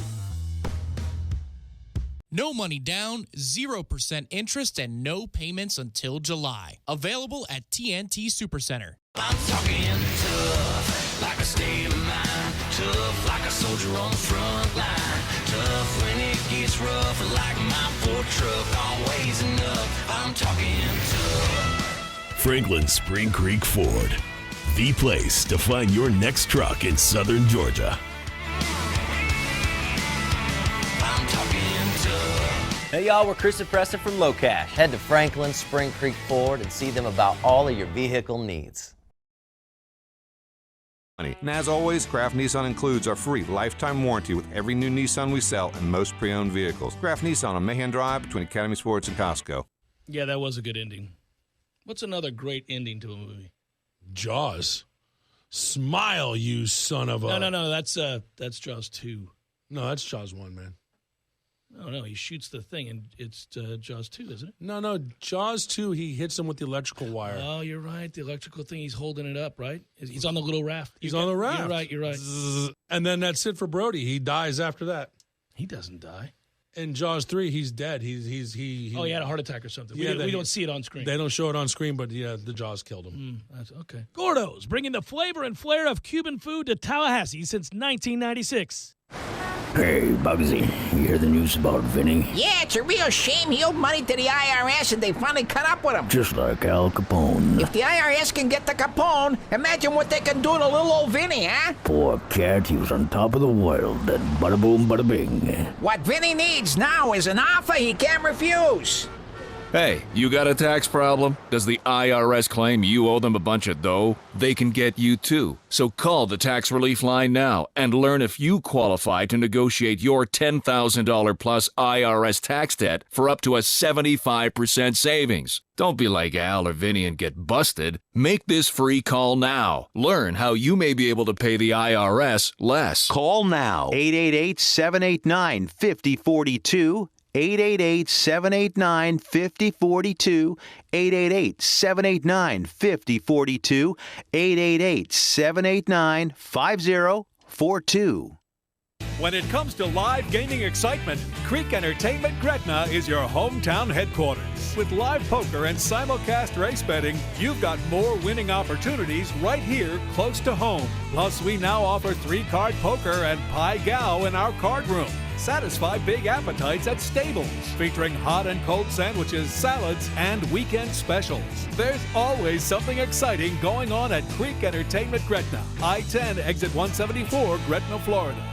Don't start your day off with the same old boring breakfast. Stop by the Bagel Market and Bistro on Thomasville Road and the Persimmon Hills Shopping Plaza. They have fresh baked bagels and cream cheese every Monday for only $1.50. Green smoothies and great salads like the spinach apple salad. Muffins and cinnamon rolls are also options for breakfast. Sandwiches, salads, and more for lunch and dinner. Open 7 days a week. Check them out online at thebagelmarketandbistro.com or on Facebook and give them a call at 765-0598.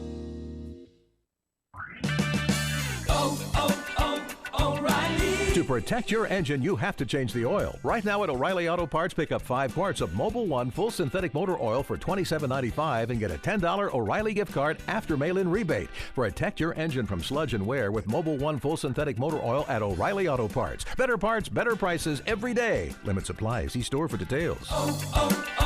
O'Reilly Auto Parts. Imagine fresh, ripe raspberries and plump blueberries placed on a layer of cool whipped cream, all on top of a flaky Ritz cracker. Boom, you've got the red, white, and blue Ritz Berries and Cream recipe. Great for every patriotic holiday this summer. And if you go to our website, you've got Ritz cracker recipes for any get-together. You've got the stuff to make life rich. Ritz, life's rich. Visit ritzcrackers.com for more delicious recipes. The right stuff. Broadcasting live from the Dale Earnhardt Jr. Buick GMC Cadillac Studios. This is 97.9 ESPN Radio, WTSM, Woodville, Thomasville, Tallahassee. Tallahassee Sports Center. I'm Lee Gordon. We all wanted Monday baseball, and, well, we got it. How about the Florida State Seminoles? For the third time in 2 days, the Noles won an elimination game last night. 8-7, 10-inning win, a walk-off against Auburn. That's after beating Tennessee Tech earlier in the day. Final game tonight, 7 o'clock at Dick Howser Stadium. It's Florida State and Auburn. The winner moves on to the Super Regionals. Game 2 of the NBA Finals was good for a bit, then a snooze fest in the fourth quarter as Golden State pulls away from this one. They're now up 2 games to love. They haven't lost in the playoffs yet. They'll head back to Cleveland for Game 3. That's on Wednesday. Game 4 is on Friday. The Warriors certainly looking like they can close things out in 4 games. And the Stanley Cup playoffs continue tonight in Nashville. The Penguins with a 2-1 lead over the Nashville Predators.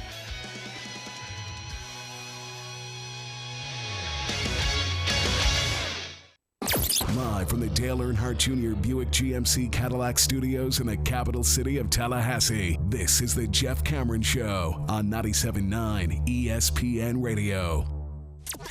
Man Cave Monday, brought to you by Experamac of Tallahassee. Experamac, Tallahassee's trusted tech source for Apple. Stopping at 346 South Magnolia Drive or call at 765-2012 today.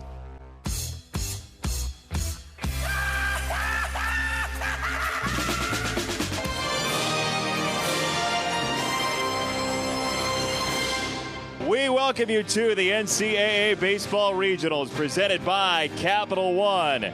Game 6 and what could be the final game of this regional from Tallahassee. The home team has stayed alive to take on the Auburn Tigers, which are 2-0.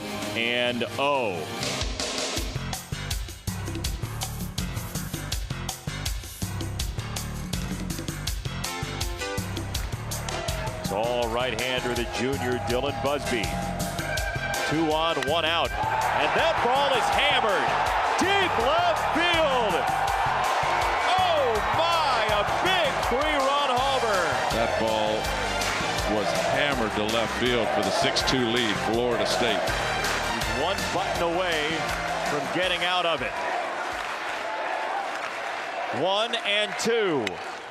On the ground, through! Anthony drives home a pair of runs. Auburn leads 7-6. Walls at first. 3-2 to Busby from Lipscomb. Breaking ball hit hard. Deep center field. Todd is back at the wall. He can't make the play. Walls around third. Dylan Busby says we're not going home yet. 2 strikes. Coker to Flowers. 10th inning. 2 down. He hit him. Florida State wins. A 2-strike hit by pitch, and we're playing on Monday. Interrupting all programs. This is the Radio Clash on Pirate Satellite. Final hour of the Jeff Cameron Show, at least for today. Thanks for tuning to it. I'm Jeff. That's Tom. We're online, ESPNTallahassee.com. That's where you go to listen live via the streaming free. Always don't miss anything, but if you were to do so, we got you. All 3 hours going to be posted upon the conclusion of the program, both on iTunes and in our own audio vault. And I might note that is all brought to you with limited commercial interruption thanks to our great sponsor, CarltonDean.com, and the fine folks at SVN, teaching you ways to make money in commercial real estate, including off-market deals. That works out well, too. You can email the show if you want, jcs at 979espnradio.com. Find me on Twitter at JCameronShow, WTSM app for your mobile devices, and you can watch the show being performed on YouTube, ESPN Tallahassee. So it was, and now a couple of hours to go until Florida State and Auburn get after it again tonight. That was slightly unnerving, exhausting, and exhilarating, to say the least, with the way that things transpired last night. You know, those are the games, those are the moments, if you go on to win a regional, that you'll remember forever, certainly, because you have found a way to make the magic return and keep your season alive, and then you haven't. Then it's ripped from your heart, and your belief is that you've lost the game, and you're thinking, what a crappy way for a season to end. What a terrible turn of events in the 9th inning. Gosh, it's going to be a long off season. And then, wait a minute. We've staved off elimination. The game is tied down to your final strike. You get that hit from Busby to straightaway center. Walls has by far and away his best at bat of the night prior to that to set it all up, and then you win the game in the most bizarre way imaginable, which is, look, there's 2 outs and nobody on. The next thing you know, you got a couple walks and a single in there, and it's a hit by pitch, and you've won the game on a 0-2 pitch, I believe that was, right? Yeah, 0-2. Unbelievable. So 0-2, and he gets hit, does flowers, and you win the game, and now you have this opportunity. And you got to cash it in. I mean, that's the whole deal, is you've done a lot to get to this point, to earn it. Had a little good fortune to come along the way, but that's what happens when you keep fighting. And now your chance to move on to a super regional is here. And, I do think, as I said in the first couple of hours, Florida State's in a very advantageous position. As illustrated last night, with Auburn choosing to go to their closer to pitch from the second inning on, basically they were putting the chips to the middle of the table. They were saying, we're all in on tonight's game. This is the guy that I'm going to ride and die with. Now, that doesn't mean somebody who hasn't pitched very well this year for Auburn, and that would be the rest of that bullpen, can't step up tonight and play well. That's the funny thing about baseball. Again, you're just looking at the odds and you're hoping, okay, look, our hitters, our offense has been very good all year long. We're going against a bullpen that is depleted and that hasn't performed well outside of the arms we've already seen in this tournament. It's true, Florida State finds themselves in a tough position from a pitching standpoint as well, but they do have some fresh arms, some guys that have pitched well this year, and moreover, they've got bats and momentum. Now, momentum in baseball is precarious because obviously from one day to the next, if your starter is good or bad, that determines whether or not it carries over. So we'll see early tonight, but I suspect that most all involved heading to the ballpark, including the combatants, would figure this to be a high-scoring affair. And that will affect the way you manage the game, without question. How soon you get guys up, how soon you decide to pull guys. The magic number over-under for the winning team last night when the game ended, I said, I don't know, I'll throw it out there, 10.5. Under or over that? Under. I think it's going to be – I think an 8 spot will do the trick. I think. So you're suspecting that Florida State, if you're picking the Noles, and I think that you are, you're thinking that Florida State's pitching, despite the fact that we're not real sure who's going to be on the mound for the entirety of tonight, is going to come out smelling like roses. Who's going to get the outs? I don't know who's going to get the outs, but they'll get enough outs before Auburn crosses the plate 7 times. I feel 8-6, 8-5. That sounds like a good number. And I think, in your conversation with him to begin last hour, Ira said it right when he pointed out that this hasn't been the highest quality of college baseball all weekend long, but it's been some of the most competitive across the country. Watched a lot of the bases loaded and other coverage, as you have. But, I mean, what Tennessee Tech brought to the table, UCF goes 0-2 in Q, but that game on Friday with Auburn is close. Friday afternoon until the later stages when Auburn pulls away and then UCF, scratches a couple across in the 9th inning. But Tennessee Tech gave everybody a handful. I mean, in the winner's bracket game, they were really close to pulling it out there. Was that 5-3, I think? Yeah. No, they've been really good. It was 4-3. They were coming up to bat, and obviously Auburn added one on. But, yeah, they gave us all that we could handle and more. I actually had great admiration for the way that team came in and pitched. There was nothing about their season statistics that led you to believe they'd come in here and pitch like they did. Their offensive numbers, we all raised an eyebrow at, because we thought, well, I don't know how good the pitching is that they see in the Ohio Valley. Plus, they got a park that's kind of, a hitter's-friendly park, let's put it that way. And that turned out to be true. They weren't prepared for real good breaking stuff. They struggled with the quality of off-speed pitching that they saw this weekend. But they pitched, and they had a weekend in which they gave themselves every opportunity. They should be very, very proud. Yeah, but if you threw fastballs, they were on those. Oh, yeah, they could hit those. I mean, the one home run outside of Busby's home run last night, which was tattooed. Yeah, the kid who hit the home run, for them against Auburn. Yeah, the one to center? Yeah. I mean, come on. That's a long way to hit a baseball. That's like in the trees. That's a long hit it in the trees? Well, Florida State, by the way, also, I mean, we came into this regional thinking that, again, the bats had come alive. For the most part, they were healthier than they had been all year long. You're coming off a nice run in the ACC tournament. You bring home the hardware. you might get better pitching than you had over the course of the season, but you're probably still going to get real quality ABs and a depth of offense that are going to cause these teams problems. But it was the pitching. Drew Parrish, 7 1/3, 2 hits, 1 earned run, 1 walk, 12 Ks in a Friday loss to Tennessee Tech. You're walking away from the ballpark on Friday night thinking, damn, if you had told me Parrish is going to have that kind of night, there's no way we lose to this team. But it happens. Tyler Holton, 9 innings, 6 hits, 1 earned, no walks, 13 Ks of get you some, and a 6-1 win over UCF. Cole Sands, he unfortunately, suffers through the rain delay, but he pitched pretty well given the circumstances and gives up 5 hits, 2 earned runs, 3 walks, 6 Ks, and a Sunday win. Kept you around. You could win it 5-3. They get it. That included that 2-hour and 25-minute rain delay. So he gave you what he could, a stop-start effort, a gritty effort. But again, pretty fine outing given the situation. Andrew Karp, 6 2/3, 8 hits, 3 earned runs. That's it.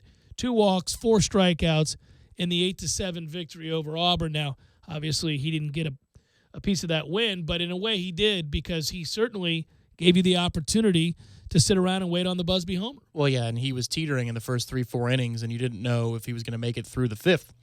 And he did, and that pays dividends because you didn't have to go to a Kwiatkowski or a Chase Haney last night. Who are going to pitch tonight for sure, and I would imagine they'll get something out of Parrish tonight as well. And, oh, by the way, if I tell anybody, you and I are having this conversation last week before the regional begins, that Florida State starting staff in 27 1/3 innings pitched are going to give up a total of 6 earned with 6 walks to 35 strikeouts for an ERA of 1.99 and a whip under 1.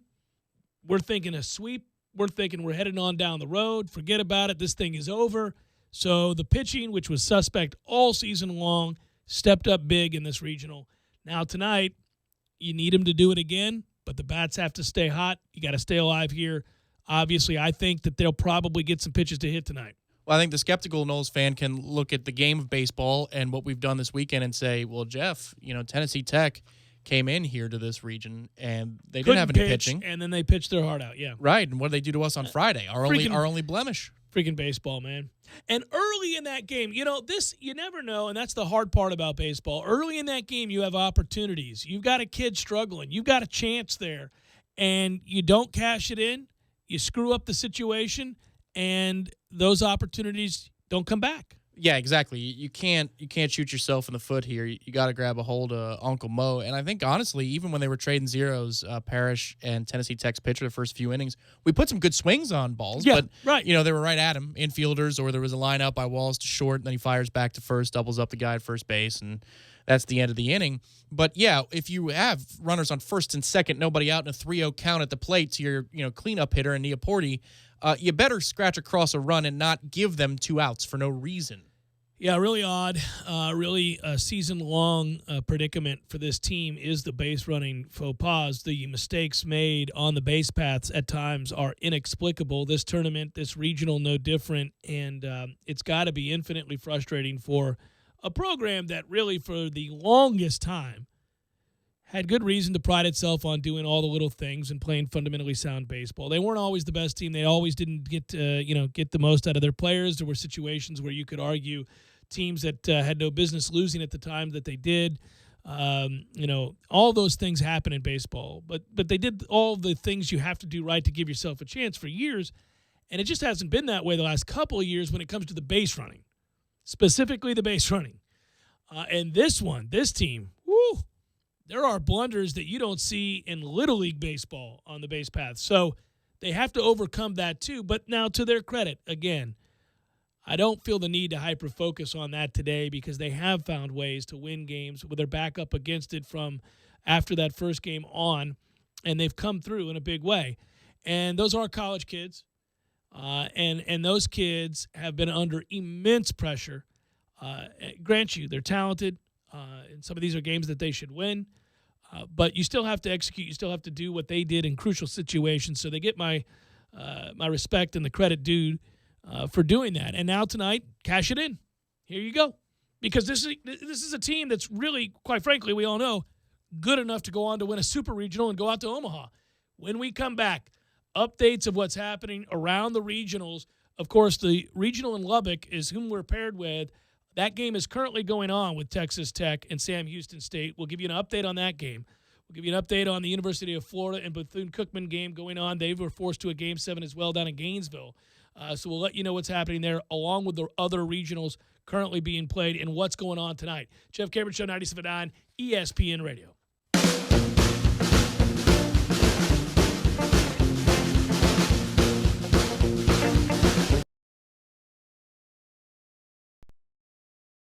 When you're in need of auto repairs, look no further than Nice Tire and Auto Service. Nice has been in business for 16 years with long-term, knowledgeable sales associates. They have the latest wheel balancing machine in the industry. And for passenger vehicles, they service AC, brakes, suspension, tune-ups, and much more. Never sit through a long wait. Nice Tire and Auto has 10 service bays to get you back on the road quickly. If you have tire problems, check out their large inventory with various Goodyear and Michelin tires. Nice Tire and Auto Service, 4792 Bluntstown Highway, 574-4100.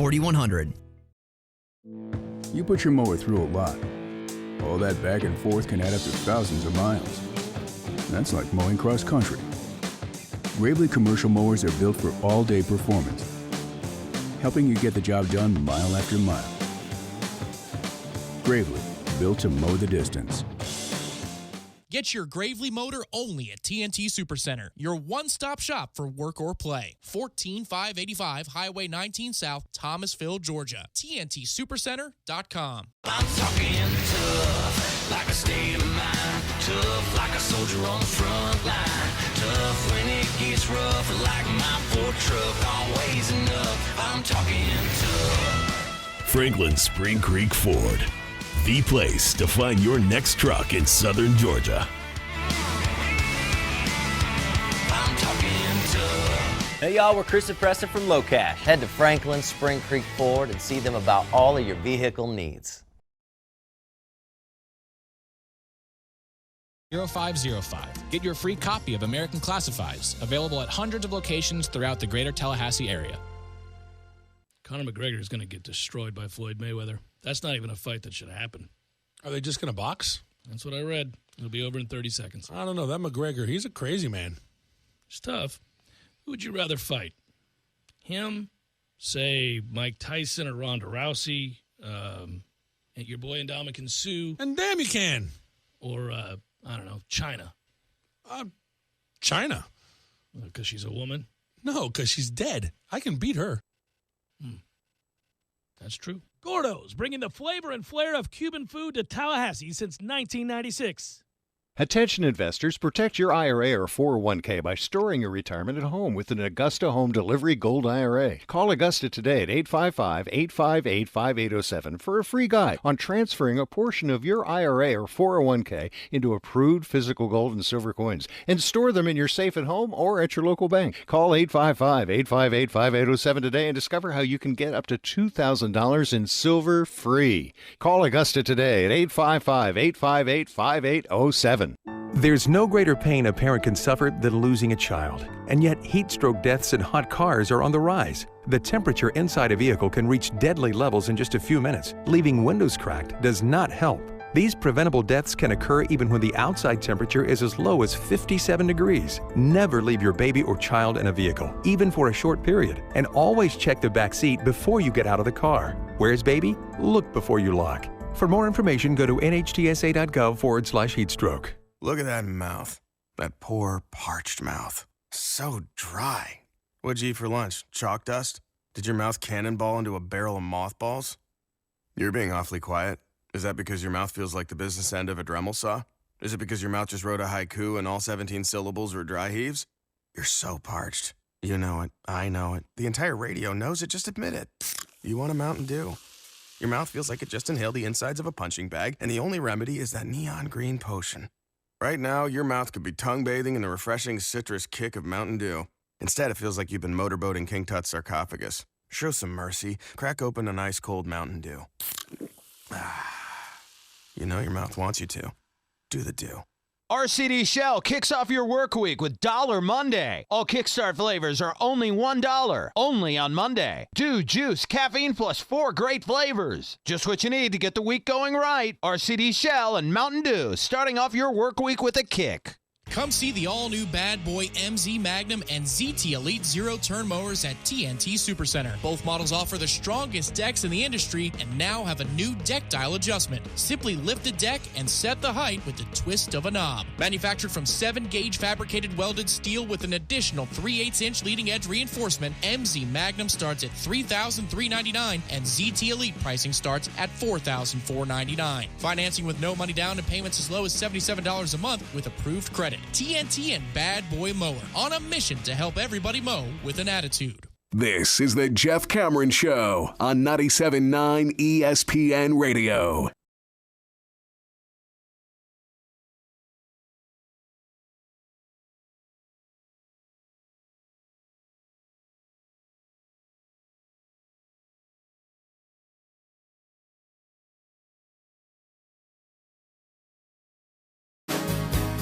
Get a little froggy down in Gainesville.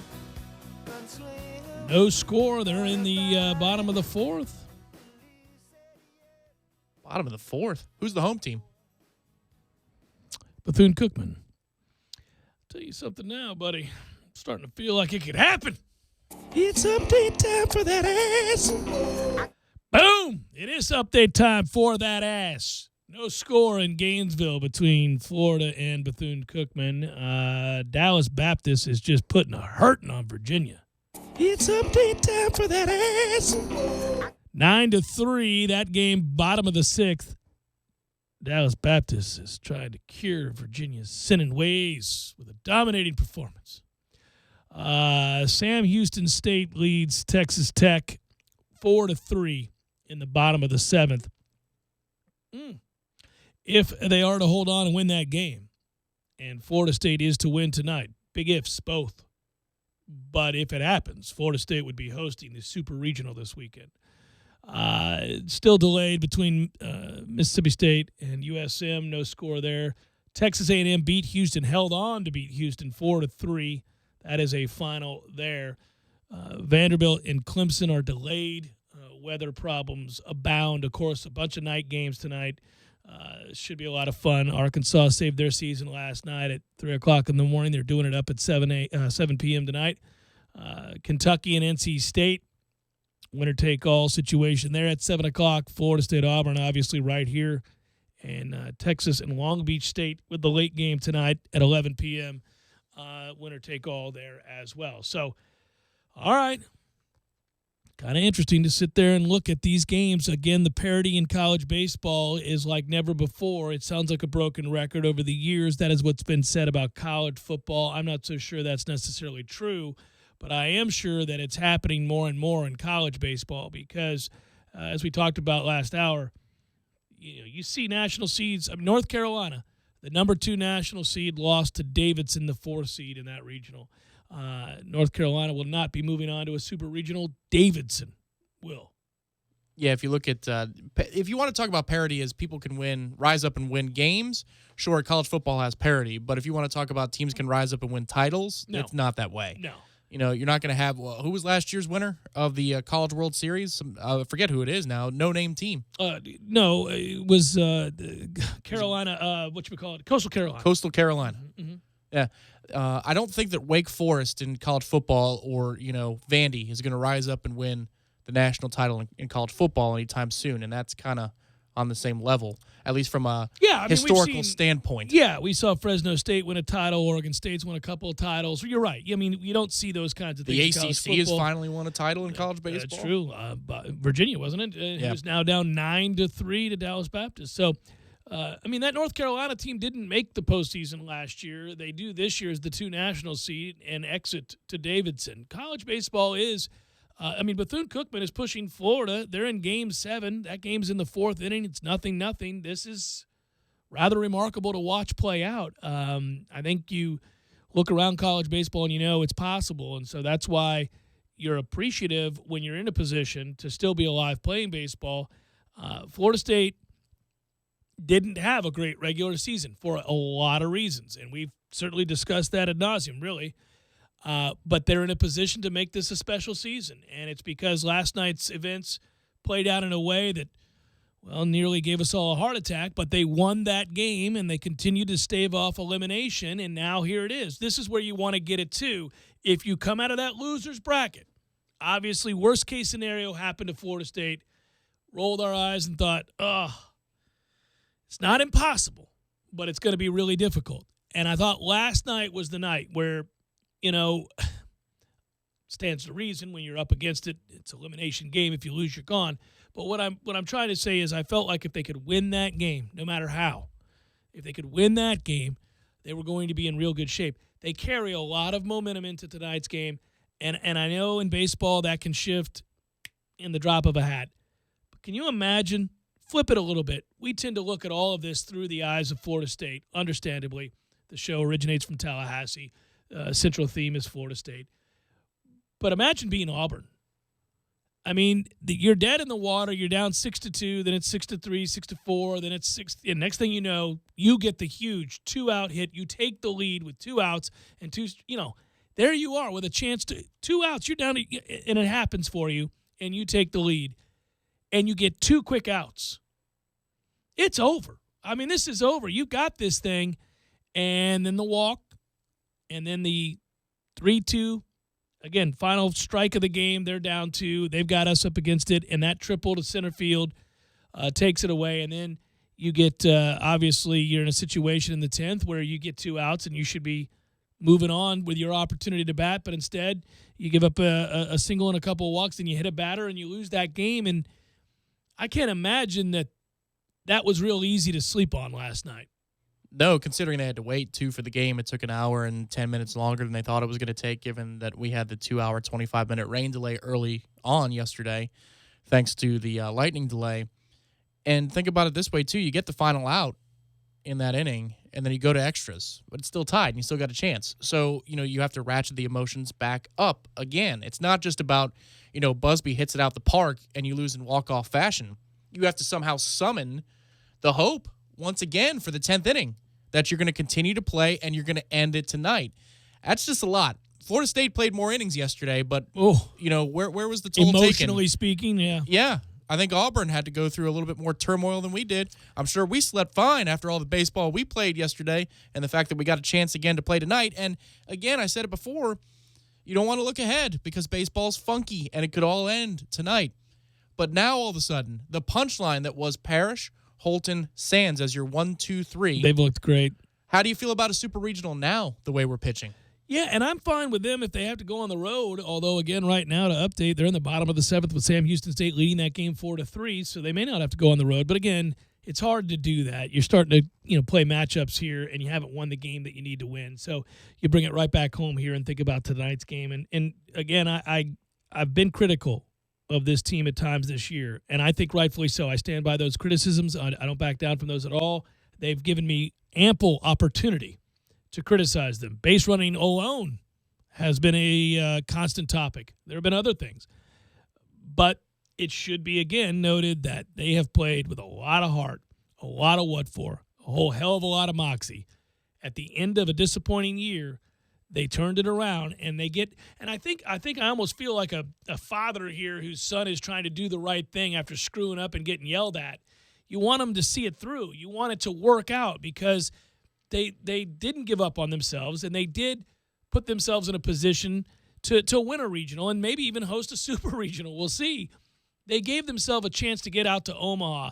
They waited to the last possible moment. But they still did it, and they've had to win some huge games. For all of those narratives over the years and conversations about the fact that they can't win big games or that Martin hasn't won the ultimate game, well, every game from the time they went on this road trip to where they are right now has been a big game, and they've won a slew of them. You can't get to this place without doing that, and so I'd like to see that rewarded. I'm biased, but I'd really like to see that rewarded because they went up to Louisville and won those 2 games. Then they win the ACC tournament, all to be able to host. Then they lose. They have it all ripped from them immediately because, hey, look, give credit where credit's due. Tennessee Tech plays great. You lose a game, and now you're in the loser's bracket. You got to come out of this. Got to do yeoman's work. And then yesterday, the way that all played out, I mean, mentally and physically taxing. You just like to see it pay off. Yeah, and again, it sounds like overstating it, but it's not. Literally everybody in that lineup and anybody who stepped on the mound from the bullpen or in the rotation from the Louisville series to this point, they've had some big out that they've gotten, they've had some big defensive play they've made, or they've turned in a hit. One of those three things. A big timely hit. Even Stephen Wells. That rip single to left, yeah. Against Tennessee Tech yesterday in the first game. That's really a big hit. Huge hit. In a big situation, and then think about the out against Notre Dame in the ACC tournament. I mean, all these things add up, and everybody, role players. Henderson, Wells, so many of the bullpen guys come in and, get you a big out here and there. I mean, we've seen that. Now, look, there are guys that are your core players that have been superstars, whether you're talking about Jackson Luke in the ACC tournament, or Dylan Busby. Really, he's been great whenever he plays, period. But, and again, like I said, Matt Henderson, who's picking that guy to be as solid as he is way down in the order? And then even Flowers climbs out of a 3-for-40 stretch in this postseason and gives you some big moments. He also gave you the craziest throw to the plate from center field I've ever seen that somehow ends up in left field.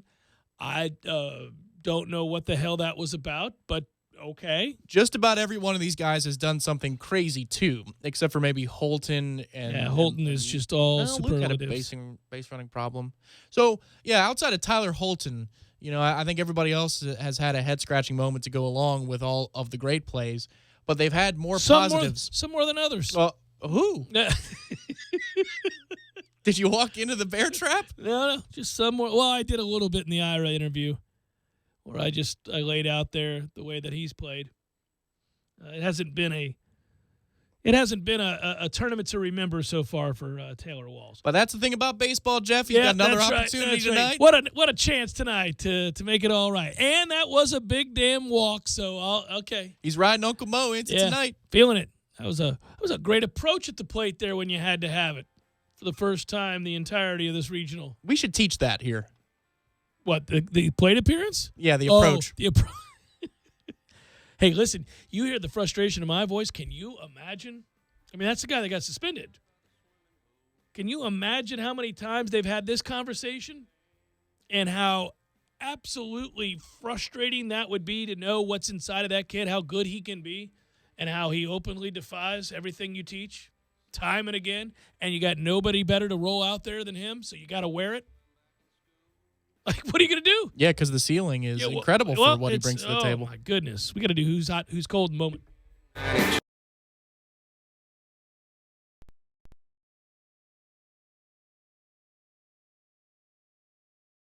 When you're in need of auto repairs, look no further than Nice Tire and Auto Service. Nice has been in business for 16 years with long-term, knowledgeable sales associates. They have the latest wheel balancing machine in the industry. And for passenger vehicles, they service AC, brakes, suspension, tune-ups, and much more. Never sit through a long wait. Nice Tire and Auto has 10 service bays to get you back on the road quickly. If you have tire problems, check out their large inventory with various Goodyear and Michelin tires. Nice Tire and Auto Service, 4792 Bluntstown Highway, 574-4100.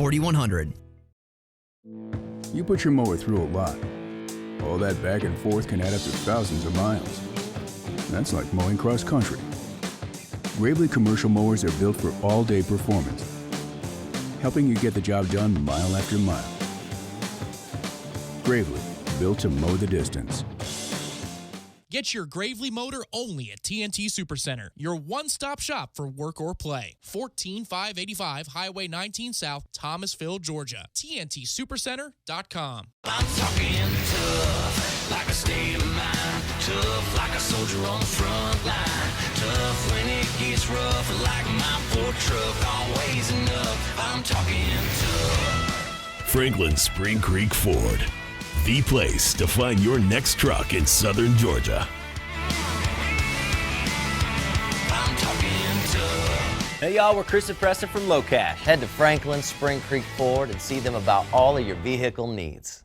Proper AC fan setting. Put it on auto, not on. Auto saves energy, on runs continuously, and that runs into money. And while you're at it, schedule a free energy audit with the City of Tallahassee Utilities to identify low-cost and no-cost ways to make your home more energy efficient. You'll save energy, water, and money, and you'll help the environment too, because after all, it's all connected. A message from the #1 public utility in America. Learn more at talgov.com/YOU. For better gas mileage and a longer-lasting engine, change your vehicle's oil at Superlube every 3 months or 3,000 miles, whichever comes first. For good times and family fun, Tallahassee heads to the Fun Station. And right now, when you change your oil at Superlube, you'll get a $15 Fun Station gift card. You don't need an appointment. You'll be in and out in no time. And with 19 Tallahassee area Superlubes, there's probably one right around the corner right now. How I love to Superlube my car, yes sir!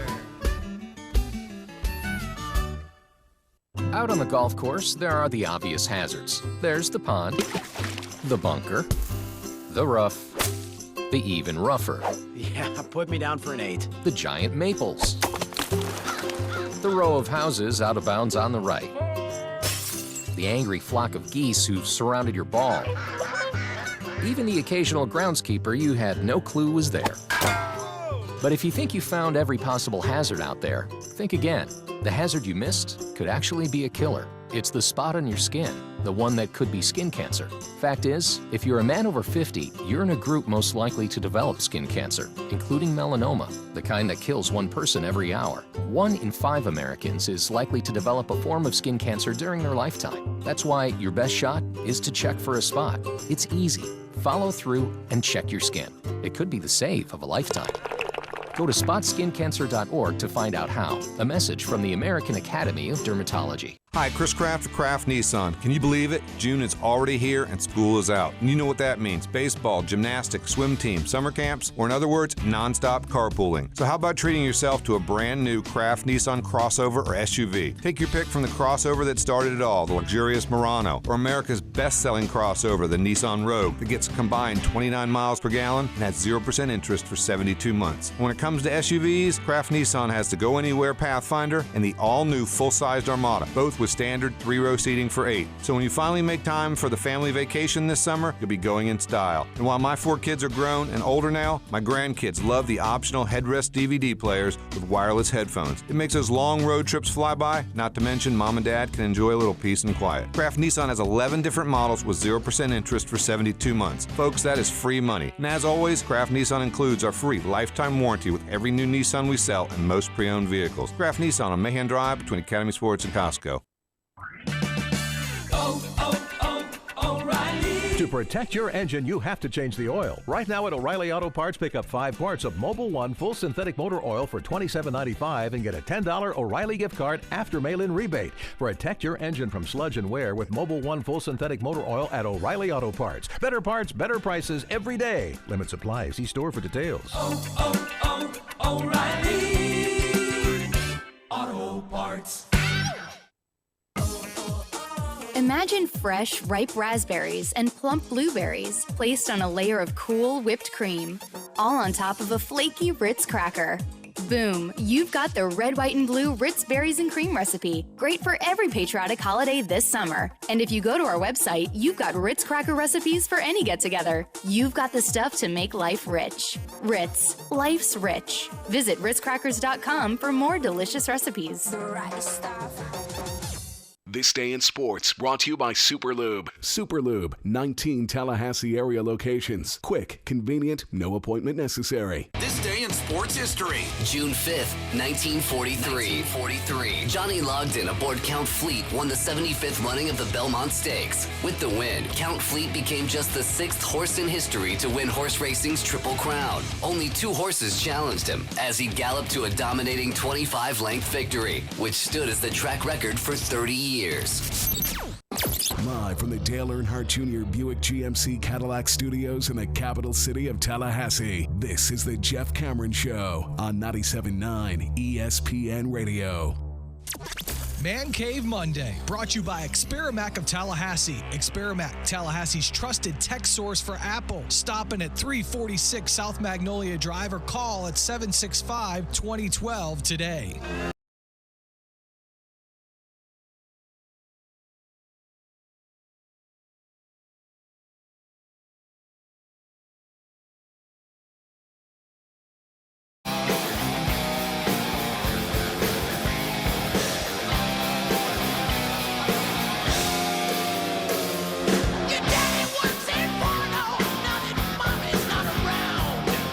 Jeff Cameron Show, 97.9 ESPN Radio. I didn't let it play that long. You know, I missed an opportunity earlier to play this after the Uncle Carl segment. That would have been the time to do it. A bit much, right? Taylor Walls, Dylan Busby, Jackson Luke, Quincy Neaporte, Cal Raleigh, Drew Mendoza, Matt Henderson, my man, Tyler Holt, J.C. Flowers, your lineup tonight for Florida State. Most importantly, you say, Jeff, who the hell is starting for us tonight? That would be one Will Zierzow. Will Zierzow getting the start tonight for Florida State. He of the 3.25 ERA Zierzow family. 2-1 on the year, 18 appearances, has started 3 games, 36 innings pitched, given up 29 hits, 17 runs, only 13 of those are earned. 19 walks, has struck out 41, and opponents are hitting .215 against him. Good numbers. Deceptive in that, obviously, you got to look at quality of competition, and certainly he has not been in a moment as big as this. He has hit 6 people this year. He will bean your ass. He will pitch inside, sir. Yeah. You know, I would say he's Get pretty. you some of that. Got to be pretty fresh, right? Yeah, he hasn't pitched since, May? What did I tell you? It's been a month. Yeah, it has been a month. There you go. Hope you've been taking notes in your side sessions, Mr. Zierzow. Hope you've been standing atop the dugout, Mr. Zierzow. Yeah, so, by the way, for Auburn, we wondered who they would come out with. Gabe Klobosits, or Klobosits. Gabe Klobosits. That's what I'm going with. Gabe, to you and your family, if I mispronounced that, my apologies. I have not followed Auburn baseball, and I especially have not followed Auburn's bullpen, other than to look at the numbers today before doing the show, which say they're not very good. He is a senior. I imagine he's pitched quite a bit in his time at Auburn. He's made 16 appearances this year. He has a 4.64 ERA. He has started 3 games this year, so both of the guys starting tonight have started 3 games this year for their respective clubs. So he's a senior, made 16 appearances, and he's got a 4.64. I believe you can use the term bulldog, right? That's what they would use in this circumstance? Well, here's the part I like.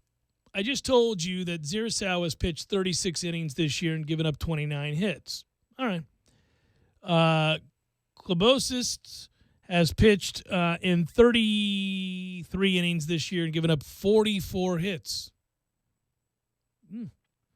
Give up a hit. He's given up 18 earned runs, and he's walked 9. He's only hit 1 batter, and opponents are hitting a cool 333 off of him. So, let's hope that continues. Okay. So if he's given up more hits than innings pitched by a significant margin, then let's just swing at the first pitch all night, baby. Let's do it, Taylor Walls. Oh, Taylor Walls saw that and went, I'm coming out my shoes. So the good thing here is that swings over the changeup, grounded to second base, and there's 1 away. I imagine the approach will be a little bit better here tonight, especially early, right? Early, you got to both teams, I think, will be probably almost annoyingly patient, looking at balls maybe right down the pike early, because here's the deal. Oh, Tom. Anyhow, because you have to. I didn't know. I did not.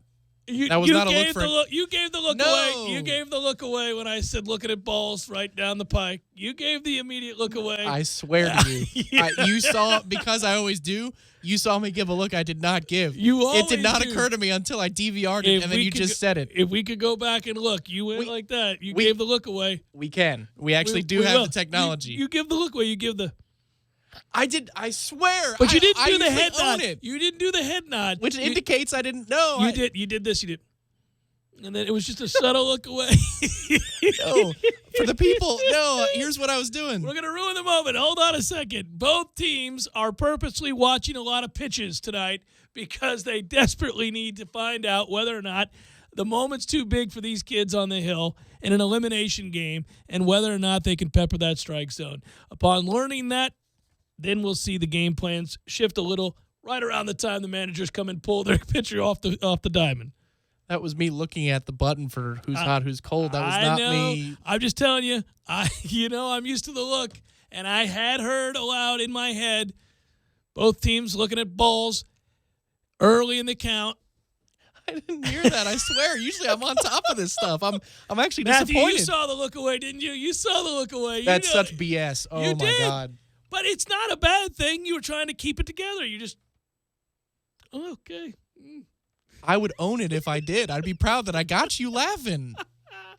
Who's hot?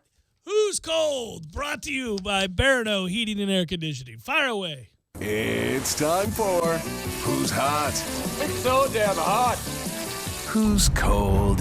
Looks like she's gonna turn cold tomorrow. Oh, yeah. Got a front coming in. Yeah, you got that right.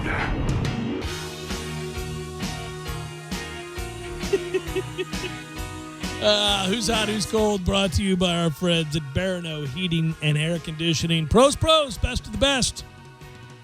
Helping us out here at ESPN at the Tower and helping me out in the Cameron household with the installation of 2 air conditioning units just a couple of years ago that are still working and humming along perfectly and saving me money. Here we go. Hot Dylan Busby, you think? In the last 3 games of the regional round, Dylan Busby hitting .333, has scored 4 times, walked twice, stolen bag, and that big bomb to center when you had to have it.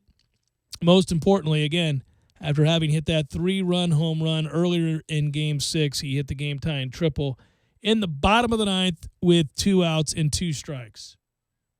Man, what a moment to have for the rest of your life. You know, I mean, really, I mean, you will remember that for the rest of your life. What's crazy is, of the 3 outcomes, I can't believe it went off the wall. Caught, hell of an gone. effort out there, yeah. Well, the way he was tracking it, I'm thinking, oh, man, if this is in the park, he's going to catch it. And luckily, he realized he was trying to find the wall and the ball. That ball was just tanked. I mean, any other part of the park, it's gone. Oh, I thought it was gone by tanked that ball. A healthy margin when it left the bat. Well, he didn't, though. They showed the replay. He ran. Unlike the earlier at bat. Oh, well, he knew that was well out of there. And that was, hey, listen, that's one you can pimp.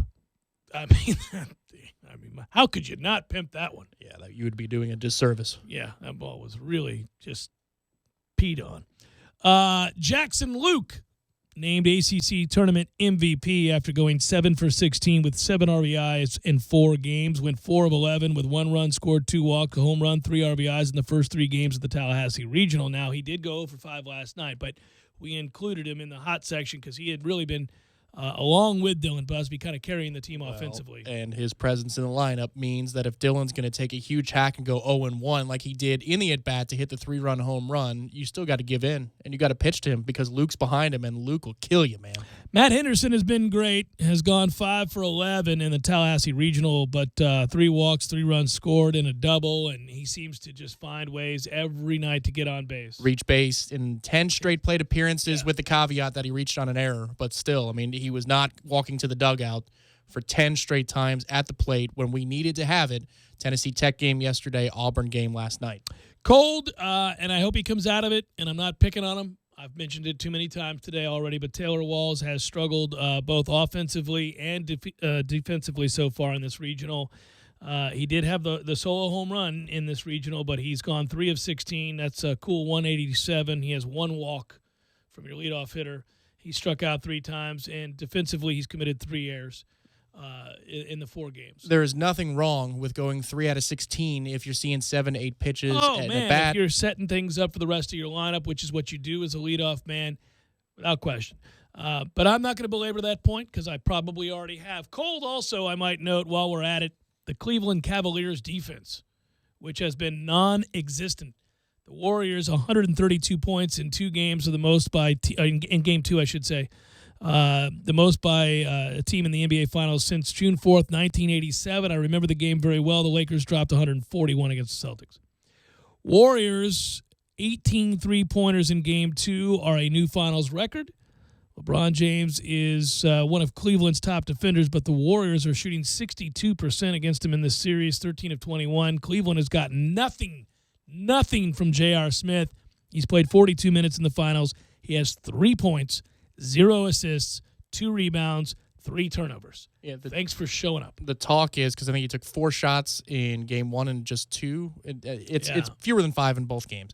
And the thought is that they're just going to play Shumpert for two reasons. One, if JR is not going to score and drop 25 like he can do on any given night, well, and he's not even going to take shots to try to do that, which is very un-JR for his career, you might as well play the guy who can check somebody, and that's who Shumpert is. Shumpert's a stopper, and he's not afraid to shoot too. But you know what? It's better than rolling J.R. Smith out there, who's not giving you anything on either end of the floor. He and Tristan Thompson were both a minus 18 last night.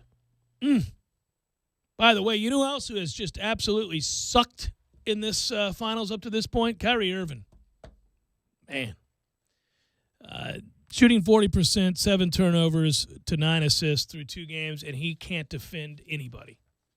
That ain't getting it done. Well, that hurts if you can't defend anybody. Anybody. And you're playing Golden State, so anybody. You might need to help. I'm going to need you to defend somebody. Over under 5 games in this series. We fell into the trap last year. It was 2-0 Golden State, and then famously 3-1 Golden State. This is over. This is not the same thing. I wish to be wrong, but would you ask over under what? 5 games. Is that a push? How about 5.5? Let me listen to 5.5. Under. What if I said 4.5? What would you do? Over. Okay. Yeah. So you're saying, I think, if my math is right, that this is going to go 5 games. I'm also going to update you, unfortunately, with a long home run hit by the University of Florida with 2 outs in the 6th to take a 3-0 lead over Bethune-Cookman. It's update time for this. Womp, womp, womp, womp. In the midst of all that, I had to do it, Tom. The update came across the ticker, and I thought the people needed to know on their way to the ballpark that a 0-0 game has been turned into a 3-0 game for Florida. And it all started, oddly enough, with an error, and then that kind of opened the door. And Langworthy homer to right, and it's 3-0 Florida now. Damn it. You destroyed the only thing I love. I don't think we should have really guessed that was going to be any other way. But there's still time. There's still time. Also, Dallas Baptist continues to lead Virginia 10-3 in the game there. Virginia is wearing it. Ugly game. Also should note that Sam Houston State going to the 9th, leading Texas Tech 4-3.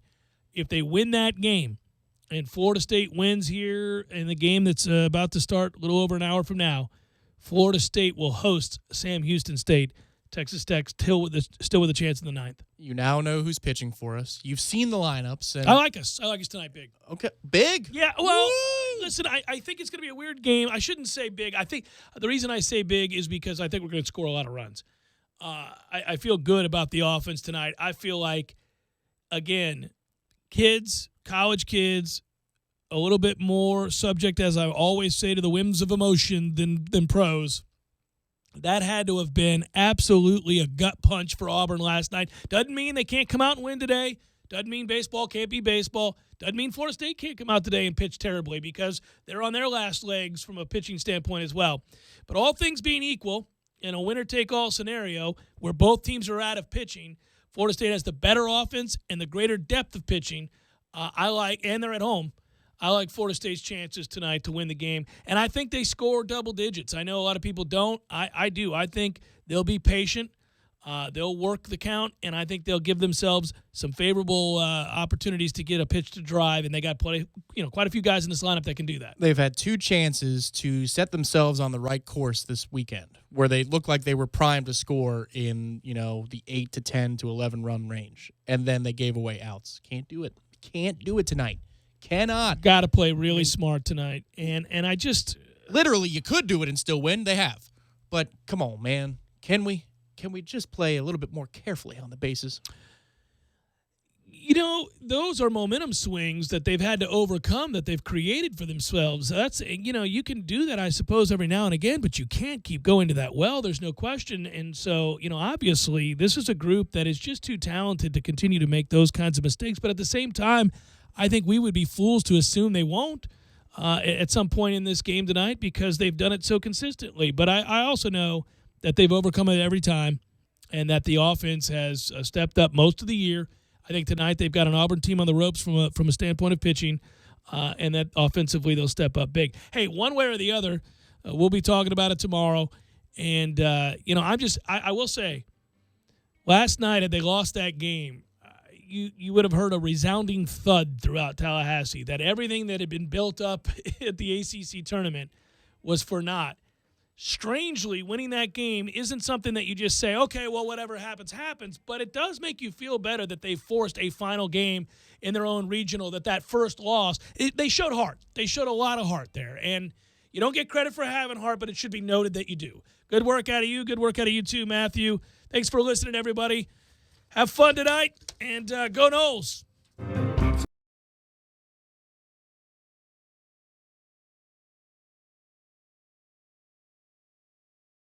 When you're in need of auto repairs, look no further than Nice Tire and Auto Service. Nice has been in business for 16 years with long-term, knowledgeable sales associates. They have the latest wheel balancing machine in the industry. And for passenger vehicles, they service AC, brakes, suspension, tune-ups, and much more. Never sit through a long wait. Nice Tire and Auto has 10 service bays to get you back on the road quickly. If you have tire problems, check out their large inventory with various Goodyear and Michelin tires. Nice Tire and Auto Service, 4792 Bluntstown Highway, 574-4100. You can tell a lot about a tractor by its warranty. That's why Mahindra makes the toughest tractors on earth. With steel, not plastic. Backed by the industry's best limited powertrain warranty, period. Not 5 years, not 6 years, but a full 7 years on select models. No wonder the other guys are green with envy.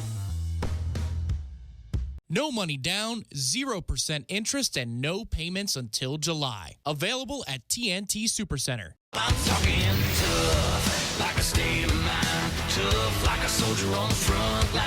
Tough when it gets rough, like my Ford truck, always enough. I'm talking tough. Franklin Spring Creek Ford, the place to find your next truck in southern Georgia. I'm talking tough. Hey y'all, we're Chris and Preston from Low Cash. Head to Franklin Spring Creek Ford and see them about all of your vehicle needs.